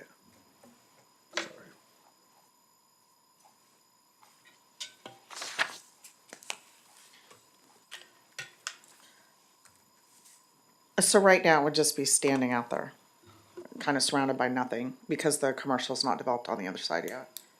That's correct. And you said on the east side, this is already commercial? correct. It'd be, Could be, or is zoned that way, or just planned? no, it's zoned. Okay. There's zoning on that piece. Okay. I think don't we only remember have when the this came comp. through, but I believe it was a similar situation as to this It's plot exactly here, the where same. they put the commercial up next to the main thoroughfare and. That's correct. The only problem with it was it's just really too small a track. Right, it's, there's not much room there. No. I mean, it seems like there's a lot of space when you start adding parking spots and buildings and Right. all the stuff. It's pretty small. Especially nowadays. Yeah. It would be even tough to get through car wash in there, like a Charlie's or something. I don't know. Or Okay. I better say another one so I don't get in trouble. Car club or because I'm not sponsoring anyone here. So Pat's, yes, ma'am. no, Pat's cart. Oh, Pat's no. Pat is no. Pat's ready to retire. So Are we ready? Yeah. Move to recommend approval. Oh, I this think is- we're still public hearing. It's a public hearing. We gotta. That's why I said, are you ready? you want the Oh. Thank you, Mr. Burton. Thank you. Did we have any public speakers in terms of this application? All right, I'll go ahead and close this public hearing. Do we have any discussion amongst us. Otherwise, I'm entertaining the motion. I gotta put these back on. Move to recommend approval to the governing body for the rezoning request of Z 59/2022. Second. All right, got a motion and a second to send recommend approval to the Spring Hill governing body for rezoning application 59/2022 as presented by staff. We'll start the voting on the left. Aye. Aye. Aye. Aye. Aye. Aye. Motion passes 6-0-0. All right, our next agenda item is preliminary plat application 60/2022 Victory Lane. Mr. Burton, you have the floor. Thank you again. So in conjunction with the rezonings that we just looked at, this is the preliminary plat. As you can see up there, the layout design of it for sewer and water. Sewer is represented by the green, water is represented by the blue. And so you see that it's all laid out exactly like what they had shown in the rezoning. And you can see parcels F and D, if I recall correctly. That's a drainage way through there, and we'll be working with them for walking trails and things like that to connect into lot 8 or 9, right in that area of Sweetwater. I was a little bit off on that. I didn't realize it started that far down. There's quite a bit of work to do in that area for walking trails and all, but in conjunction with the city, Public Works Department and the developer, we're pretty confident that we can get over there. There's a lot of work, I say a lot, there is work that needs to be done on that walking trail behind Sweetwater. A lot of dead trees in that area that we'll try and take care of in conjunction with this plat. So we have the R1, 13 lots. We have the RP1, which is 43, and we have the RP2, which are only 13 lots. And then we just finished with the C2, 1 lot. We went ahead and supplied a few elevations in there as well that you've already looked at. But overall, I'm willing to answer any questions. If I forgot to go over something, we've gone through a lot of the questions and answers along with the rezoning. And that's what I said, we're fortunate on a lot of these. I know that there are some opinions on growth and things like that, but we're fortunate that developers are open with us and we can take a look at things and hopefully work through all the problems. Now, this is just a preliminary plat. At each final plat stage, then we'll take a look at that final plat part of it. So when you say that they're going through to remove dead trees, not taking down like a barrier that's, live green, separating from. Yep, it'll all be gone. No, no. There's, I don't know if there's any property owners still here, but they can contest that there's some dead trees back there that need to be taken care of and all. Okay, but we really want to start maintaining that better because it really hasn't been maintained very well by the city and all. So, and it's been recognized and myself and Public Works appreciates that, but we're trying to get that back in motion where it would be maintained correctly. Okay, I just didn't want another situation. I don't remember if it was like. That's farms where they Victory. tore all that, the pretty green trees that were blocking the houses from the new. They were all hedge. Yeah. But it doesn't matter. You are correct. It's not just, and the developers don't want to do that, wipe it all out and all. Okay. And they were talking about water flow and all. on through a lot of that, I know that some of the trees, when I was back there before long, they're being undermined. So, and in order to try and save them, maybe we'll put some, I'm kind of talking out of school here, it's not my department, but I know that try and do some riprap and things like that.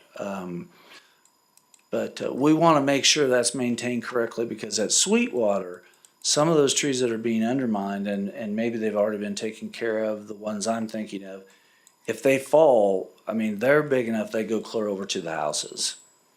So, in conjunction with this piece of property, the ownership prior to this, I don't know, it seemed like we were not able to get permission to go in there and do some work, so this should make it a easier access.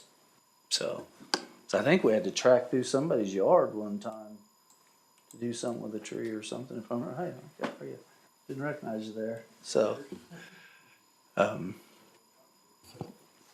anyway. In terms of the like sidewalks or walking trails along 223rd, Yes. I'm gonna assume it's probably premature to go put stuff in there, considering we're looking at widening that road over the next. Yes, and that's what I was talking about earlier. Excuse me, but through that area and all, we're looking at more of a trail system instead of a sidewalk system. A couple of reasons. We get told that running on asphalt is easier on the body, knees and shins and things like that. And then also we can widen it out and maintain it fairly easy and accessible for bikes and everything. Well, we kind of envision it, if you've been on Gardner Road and I-35, you turn there, you go by the new Quick Trip station there and all. You know, there's a large asphalt walking trail that runs all the way up through there. Utilized very much, you know, so it's kind of envisioned trying to start doing that type of stuff. I'm sorry, so you said that is the vision, to do asphalt? Yes, a Okay. wide asphalt, yes. 6 or 8, I'm always in favor of 8 foot, but then we'll have to see what the plans come in for. Awesome. Do we have any other questions for Ms. Burton?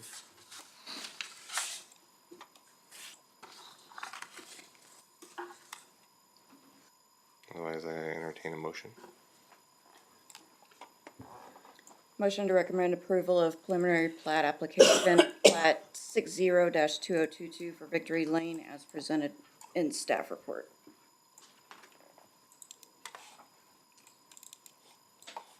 Second.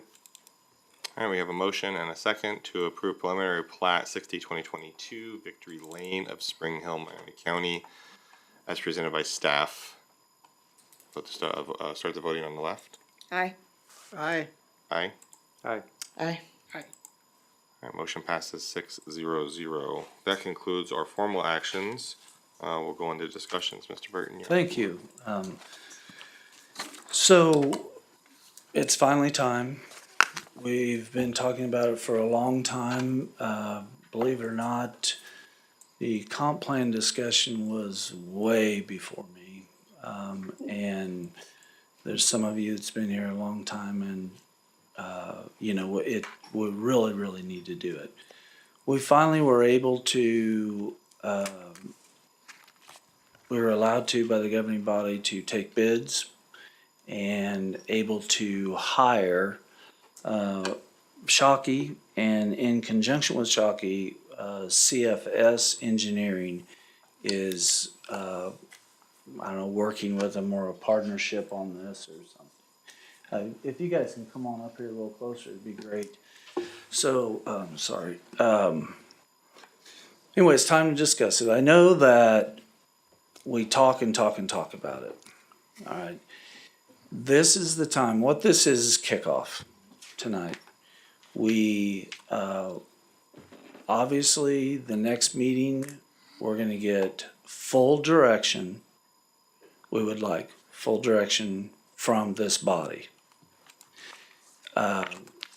So in order to do that, you know, we have to know what's on your mind, and we have to know what is good for the entire community. Okay? So that's why I hope that there's a lot of community involvement, because a lot of the community feedback that community development receives is that there's not enough commercial, there's not enough houses that are affordable for people. And so staff is trying to work towards those goals just because of the feedback that we receive. So now it's your turn. You guys have to tell us what you want and what the community wants. Please, if you have an opinion on something, that's great. Look at it and communicate with your residents. I think in some cases, you will be shocked. For instance, Black Hawk was brought up several times. You know, it was fought tooth and nail, and now all we get is calls saying, could we have like 10 more of those put in town? Buildings. Okay. So overall, this is the time that, now a lot of these changes that we've talked about and everyone has discussed, this is the time to do it. We'll also be incorporating some, which is a little unusual, and this will be conducted by staff and with you guys, but building codes. You know, we've purposely waited to adopt new building codes because through the building codes, it's just like anything else. You can change them so that it fits the needs of your community. So we're going to do building codes. We're going to do property maintenance also in conjunction with this. We're going to do housing code. Building also includes electric, plumbing, and all that. In conjunction with all this, we're also going to look at streets, whether thoroughfare, arterial, major arterial, all that. Try and align some of this up with the county. You know, there's big discussions right now on 199th. You know, we've put no trucks going to the west, and you know, we're kind of just going along with everything. We need to know what the community has some way or another. You have to have arterials, you have to have thoroughfares, and you have to have collectors. We'll also discuss in that and where we think that traffic control measures and all should go. So it's going to be basically what we have looked at, and this bid was like $227,000 or something of that nature. So it's not a cheap project at all. We take one book and throw it out and write a book that will work. And then from this point on, community development will put monies in to actually review the comp plan. We would suggest every 2 years. I mean, you have to do a cursory review of it every year, but really a full look at it every 2 years again. Then we don't get behind. Because, I mean, we've looked and all of us know that the changes were so drastic, and we're sitting there going, holy moly. When you say courtesy review, though, you're not saying that we cannot make updates to it every year. No, that's not what I'm saying. They definitely can. We can do that now, and matter of fact, it's a statute that we have to look at it. Well, I know it's a statute. Yeah. But no, we can make there's a difference changes. between, yes, we looked at it, and you checked the box. Right. We actually looked at it and made updates. We actually checked the box. Yeah, and what I'm getting at though is changes that will occur that takes major changes on our part. We're try and keep it up. Yes, every year, if you want to make changes, we make changes. But really keep it up to date. I mean, there was changes made in 2014 Right. and all that. What I'm talking about is funding to actually make changes every 2 years if necessary. And really review it. You know, if it takes $50,000 every 2 years, then that's what we do. I mean, that's what I would suggest. It's obvious up to the body here. So, in that, I'd like Shockey and CFS to introduce themselves. If you have a few questions for them, that's great. I would just as soon not really get into the nuts and bolts of it. This is a kickoff. You'll start to receive information next week from staff. And then we'll start getting some direction and guidance and really get going on it. So with that, I'll introduce them.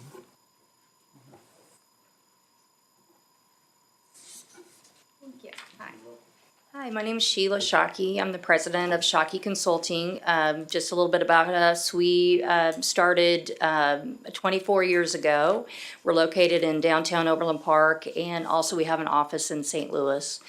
And we have about 16 staff members, and we are teaming with our regular teaming partner, CFS Engineering. And weirdly, I did your comp plan back in, I think, 1995 or something like that. Before I started my company, I worked on it. So your community's changed a lot since then. And listening to you tonight, kind of struggling with the rapid growth that you're seeing. And what we like to do is to do a pretty good review of your plan that you have now, ask you questions about what do you think's working, what's not working, but most importantly, ask the community about what their vision is for the future, establish some goals, and think about what future land use strategies do you need to put in place to make those goals and that vision a reality. So the market will change over time. The rapidness of how quickly your vision comes to light will also change. But if you don't have that in place, it's very difficult to achieve what the community desires in terms of, I've heard someone say small town feel, kind of keeping that together. There's a lot of different strategies you can put in place to really manage that, those growth pressures that you're experiencing. And I'd like to introduce Tyler Waldorf. He's going to be your project manager. Good evening, Tyler Waldorf, as Sheila said, and just wanted to say how excited we are to be working with the Spring Hill community. It sounds like this is obviously a very prime time to start this process with you all, and through our process, you know, it is very important that we get that robust community engagement to really inform you all and the council and then staff and really kind of come together to make a consensus about what the right direction is for your community. And so very excited to start that process. And I'll introduce our representative from CFS tonight.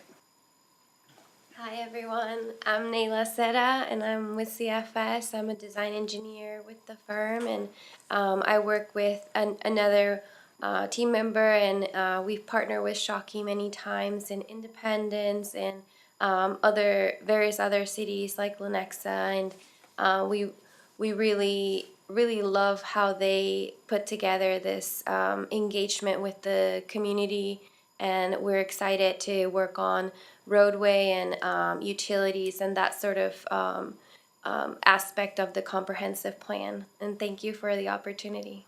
Thank you. So thank you all, and we are extremely excited to work with. I work with Nayla all the time. She gets tired of me calling her.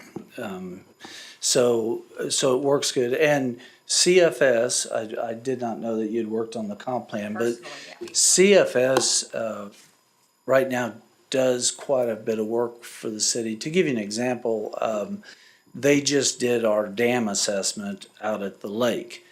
So a lot of this, it won't be a big struggle to be able to put it right in place and things like that.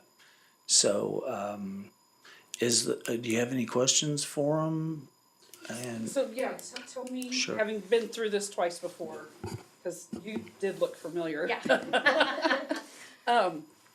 So what's step 1 and 2? What are we gonna do? So What's step that look like? one, staff is gonna come in first and we're gonna establish a boundary area of where we think that the comp plan should encompass, okay? So meaning Bucyrus all the way to Hillsdale Lake or, up to the garden, I don't know. We're gonna put together something and then you'll have to guide us in saying, my goodness, are you crazy or what? But the thing is, we're also gonna show you where we're being encroached on. And I say we being encroached on, they have every legal right to do it. To give you an example, Overland Park is at 199th Street and 69. So those are things that we'll look at and say, right now we already have, I haven't supplied it to anyone yet, but we already have a sewer basin map ready. So we've been taking a lot of steps, staff has, to get prepared for this so that where you say, well, can we even service that? Or any of the team says, can you service it? We know where we can service with reasonable trunk lines. We can service anything. You run out there and put a lift station and pump it wherever you want, but reasonable trunk lines. Okay, so that's step 1 and that's happening. We're ready for it. Okay. We're just doing the kickoff. You will receive that next week in an email. We have already talked to administration and know what their plan is, and we already have estimates right now on sewer trunk mains to serve different areas and things like that. And you'll be shocked. Some of these are $90 million projects. And then? Well, and then that's what we're gonna look at. Step 2, then we'll start going through the book and you guys will have to guide us on what you're doing. Step 2 really is a couple of things. One is the zoning area, future land use. And then in conjunction to that, we'll look at streets and things like that. So future land use is gonna be important. It's a very important step with you guys. So, I'm sorry, Cindy, go ahead. No, so I guess where I'm headed with this is a timetable. Before we leave here tonight, do we need to set another meeting date? I think. We can sit down roundtable and work with this. Right, so what I was thinking, and, you can do whatever the board decides, but what I was thinking is get kicked off, we can get you some information on where we see the boundaries, some sewer information, things like that. And then you can look at your schedule and say, okay, I really can meet twice a month or something like that. But if you wanna set stuff tonight, that's fine. Pat, will you guys, excuse me, is that okay?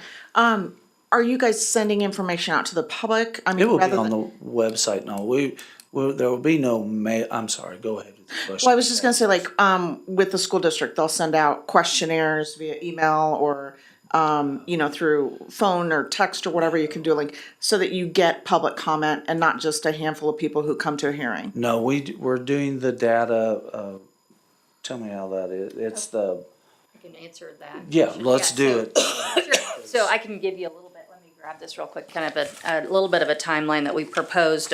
We will be getting an agreement approved so that we kind of have a scope of work. But what we really talked about, our initial thing is we kick off, we initiate data collection. You're talking a lot about that. So we're gathering information about your utilities, your transportation system, what some of your housing issues are. That's all being done at the same time we're doing community engagement. So we would be kicking off community engagement pretty quickly.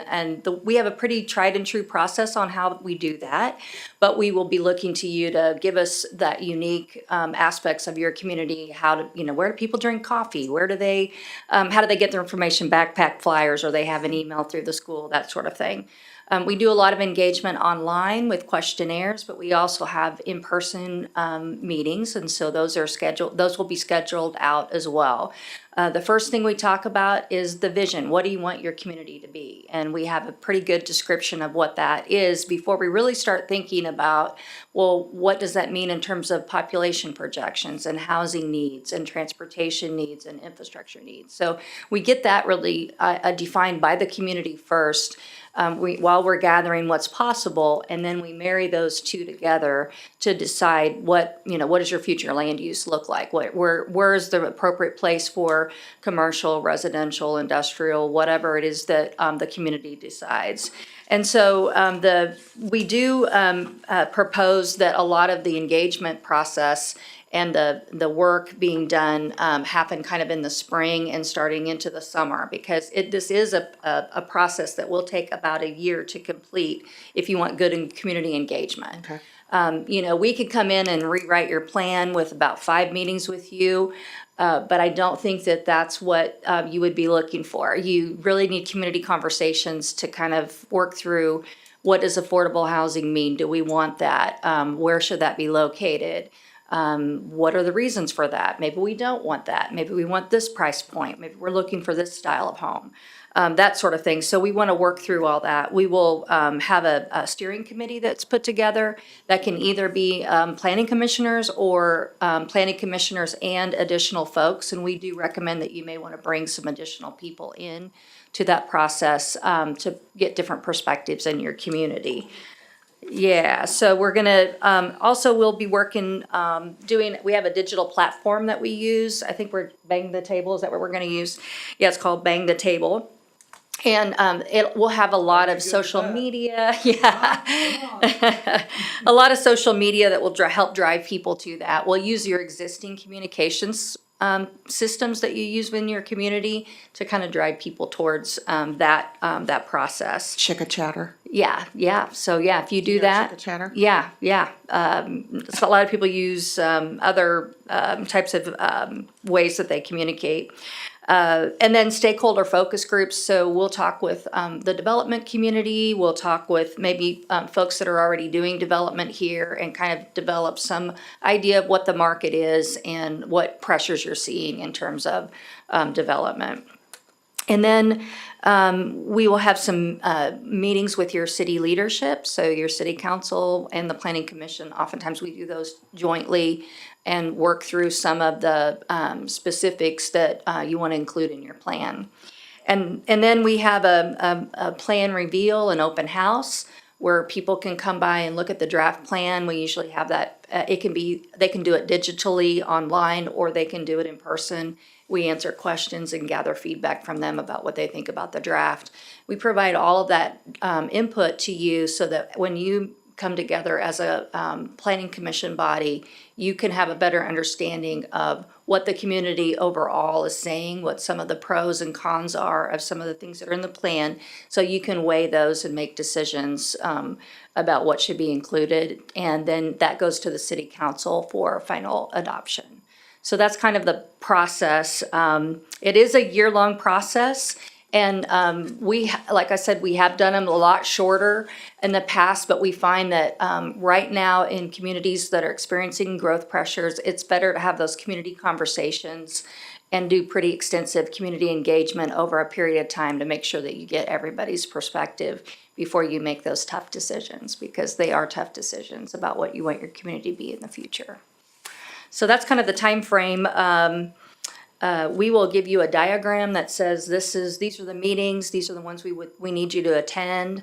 We'll work with your staff to set those up with you. We'll invite you to all of the engagement. You'll get emails that'll have any online engagement opportunities. We encourage you to send those out to your network of people that you know and organizations, and even if you work in Spring Hill, send them to you through your employment. That helps a lot as well. So I think I got most of that. Tyler's shaking his head, so. Can I ask another question? When you say kickoff, what does that mean? When you keep saying next week is kickoff, like what does that involve? Yeah, so once we get our agreement, we'll schedule a kickoff meeting with the city staff, and we have a series of questions that we start to gather information. What are some of the issues? We may even send you guys out like a questionnaire that says, tell us some of the things that you've heard from people that make it more difficult to make decisions. We were here tonight, so we heard probably a pretty good chunk of them, right? And those are very common in communities that that are not in the outer ring of the metropolitan area. Those are very common issues that we're hearing everywhere in terms of growth and pressures for growth, and how best to manage that. So, but we would get some pretty clear idea of what the issues are. Usually we develop a list of what we call questions, critical questions, and those are the questions you want your comp plan to answer. What do you want to know at the end of the process? So we begin with the end in mind. What questions do you need to have the answers to? So that's kind of what we do at the kickoff. We figure all that out. And you're working on the data, we get the map layers, we get all the information, and then we start the engagement process. And there's actually, thank you. There's actually, this is kind of two-part. Remember I said that we're gonna work on building all the codes and things of that nature also. And the very first thing and in our mind is kickoff, separate from this, but then it will be put into the plan, is the boundaries, where we see our expansion at. And so that will be information that'll start being fed in from community development. On those boundaries, Yes, could you do me a favor? I don't know if anybody else wants it or not. I can try. Can you put out what your dream boundary is? Mm-hmm. But within our city limit boundaries, can you put the donut holes? Sure, that'll be easy to do on the donut hole part. The so-called dream boundaries, if I can use your terminology. I think what the administrations look at and all, I think you'll be very surprised because it's areas that can be serviced. And remember, sewer is everything. That's it. So I think that you'll be a little bit surprised on those areas. That's why I said that we'll send that in conjunction with the sanitary basins. So it doesn't just look like pie in the sky, okay? So there'll be conjunction with it, or there'll be almost two sets going on here, and we'll combine them. Remember, there's always a concern here about the CIP of what you want to see in the CIP, capital improvement projects, streets, sidewalks, all that type of stuff. We do this comp plan correctly, it will also guide the governing body to those projects. And that's what I was talking about when, remember the comp plan or the CIP that was brought to us, and I have it here, pages and pages and pages, and yeah, you all have it. So, we'll take a sensible approach at that, a reasonable and sensible approach to, maybe we all just want connectivity by sidewalks and all, I don't know, but we'll take a look at that, okay? See, Pat, that was Yes, sir. my biggest concern when I first started coming to the Yes. planning commission and city council, is that Mm-hmm. even if we had a plan that was done in 2005 or 6, nobody ever read it. That's correct. And so budget never went to it. So how could you say it was guiding you? Right, and that's correct, but there are ways that we can utilize this comp plan to, I don't know how else to put it, but maybe help guide the governing body to do connectivity and things of that nature. And spell out the streets, and, we're gonna do target areas. Staff already has target areas in mind of growth and things like that. Well, I think it will make our voice louder, right? When they bring us a plan, like this one, where it's throwing 500 darts at the dartboard. Yes. I think it was 350, actually, but no. Maybe But I also think that they heard us and it wasn't perfect. No. But I think that they heard us and came back with something different, which is. But but what I mean is, as we work through this comp plan, we'll be able to come back and be like, okay, this doesn't. If they come back and ask for approval and be like, yeah, that doesn't meet anything that we just Right. went through over the last. That's year. what I was getting at. Right. So that's And that's then where also, we you have to know, say no. as all of you know, I tried to use a common sense approach. You know, if you put a $100 million project on that, that's just a waste of ink. That's all there is to it. So hopefully we can help work those not problems, but situations out. Yeah. So I really do look forward to a lot of community involvement on this. Also, one thing, that's what I was gonna say about community involvement. Here as of late, we continue to get a lot of residents that are not within the city limits that are making decisions for your community. So overall, I hope that our community really does talk to us and communicate, because a lot of this, where the people are in the county, they're the only ones that show up and we listen to them. Where the residents in the community didn't show up, and I mean, or there's some of them that do call us, you know, and we give them all the information, and they're not against anything or against that project. Let me say that, because there are some that are against. So that's really something that we need to address on how we're going to handle that. If they want such a large say, and now this is me talking right now, if they want such a large say in the community, they need to be annexed.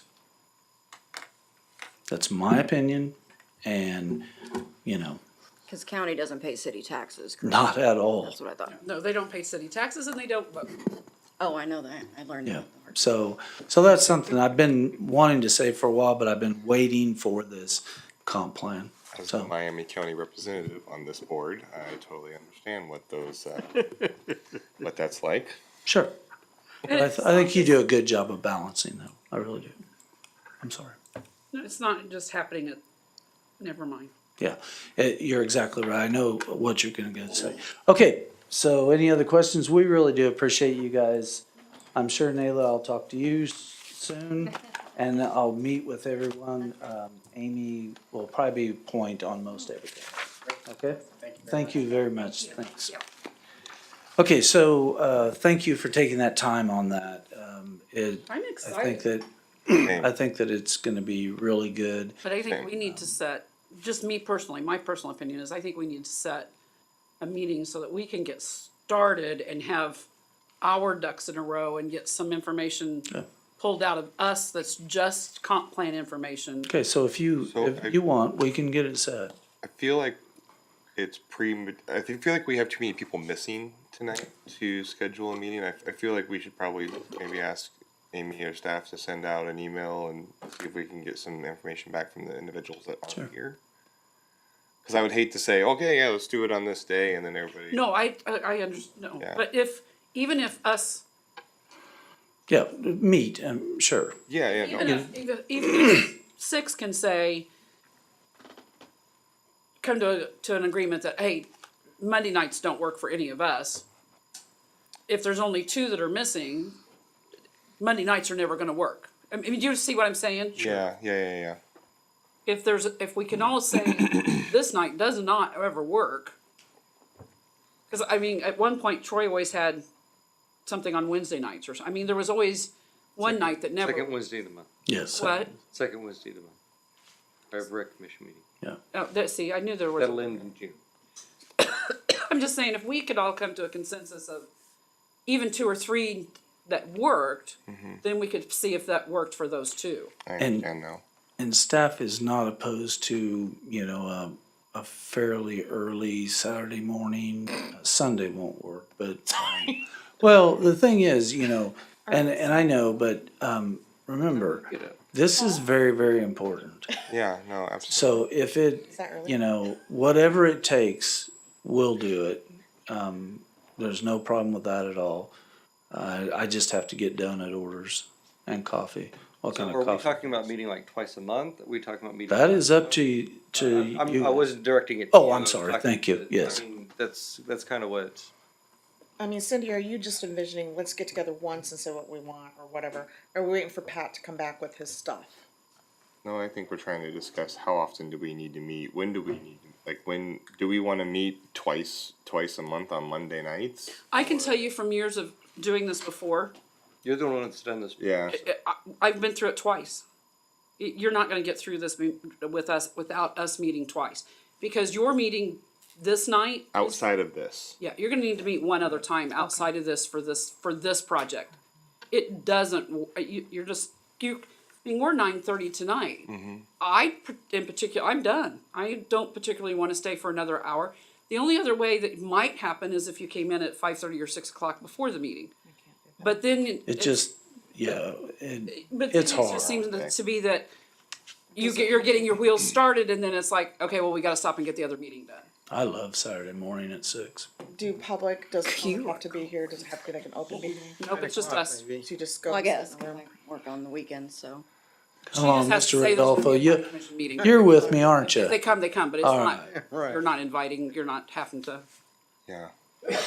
I just don't think that we are ever gonna get through it because there's so many questions and we did so much paper role playing and looking and bouncing ideas. Well, great if you do that with this thoroughfare, but what about this thoroughfare? And if this happens, then what about this? And, or if you flip it, hey guys, that sounds really great, but what if you actually flipped everything? What would that look like? Upside down, usually.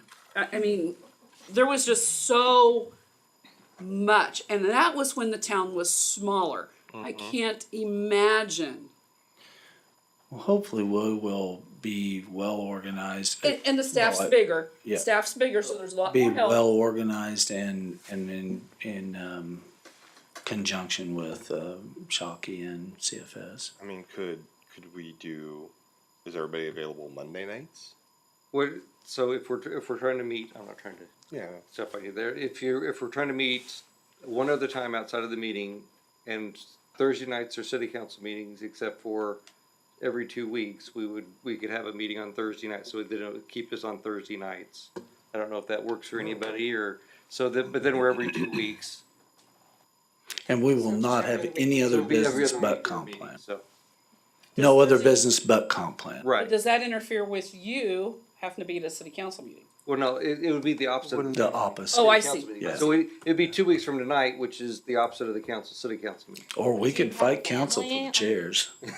Are you wanting to come in every Thursday night? Oh, I will. Staff doesn't have to. To be honest with you, it doesn't matter. I really do like Saturdays. Sundays are always off, but No. People have kids any- and sometimes like. kids oh no, I on understand. Saturdays and things like that. Mine are all grown, That'd and be the Does- 9th, all they do is ask for money. 2nd, the 16th. Just you. Just me. So I've only first got one, and third. we should Josh- be done Josh with is- college visits here pretty soon. So he's got some here in. So yeah, basically it's the first and the third Thursday of every single month. I'm just throwing out a starting point. Sure. I mean, it makes sense. It's Yeah, I not- don't have any Josh problem and with it. Steve have little ones too. I don't know what Josh is doing and stuff. Right. No, but it's a starting point to ask them. Exactly. That's when we send out an email and we're like. So that's what you want? About this. We'll send an email out for that. And are we looking for the opposite Thursday to be like a work session? Yes. Yeah. Oh yeah, no, it's strictly comp. Yes. So does Amy have to be there? I mean, I feel bad about other committing other people. Look, to- staff, staff is also, Amy will use this as a training exercise. Cause I mean, I won't be here forever. And so we're trying to train staff. I always do. I want them to better themselves. Now, if Amy does have something that comes up and I'll be here though, so. You don't always have to. I know, but you know that as well. Yeah, and she does know. You're never that, so. going anywhere, just him. Yeah. But, and that's what I look at to try and do. And actually, we'll have a code enforcement officer in sometimes, as well as a building inspector, things like that, because everybody needs more knowledge. all there is to it. Well, and Well, we and on need, and some we of need those everybody meetings- involved, so. As Pat points Correct. out, he may have one of those come in, but with him saying that, there may be somebody that we want us to talk to, you know?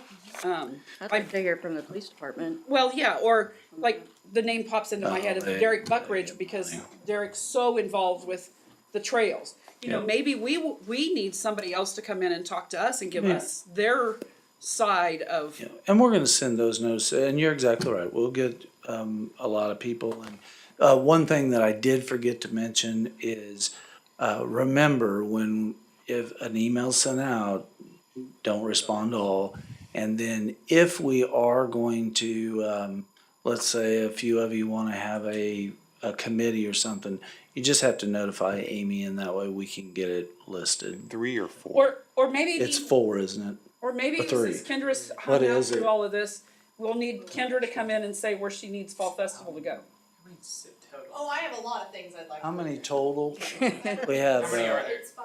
Well, we're You missing, know what I'm saying? there's 9 of us, There's but 9. what's the minimum number that we have to notify? Right. Thought it was 3 or 4. 4, isn't it?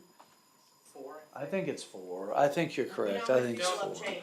But we'll look it up. Yeah, and we'll make sure, Kansas doesn't have a clear definition of quorum, which is remarkably frustrating, and something Spring Hill has encountered before, so we'll get you a for sure answer before we set anything. Thank you. Wouldn't it be a majority? It's not a majority? No. No, unfortunately, and that's why it's a little different. Whatever.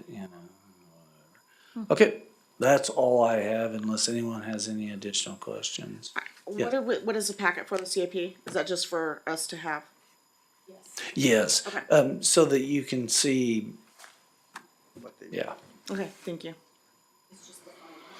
it's the final that Okay. is just.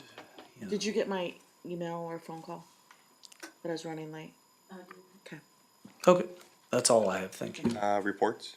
Oh, it just, as it's listed, there were no surprises at the council meeting.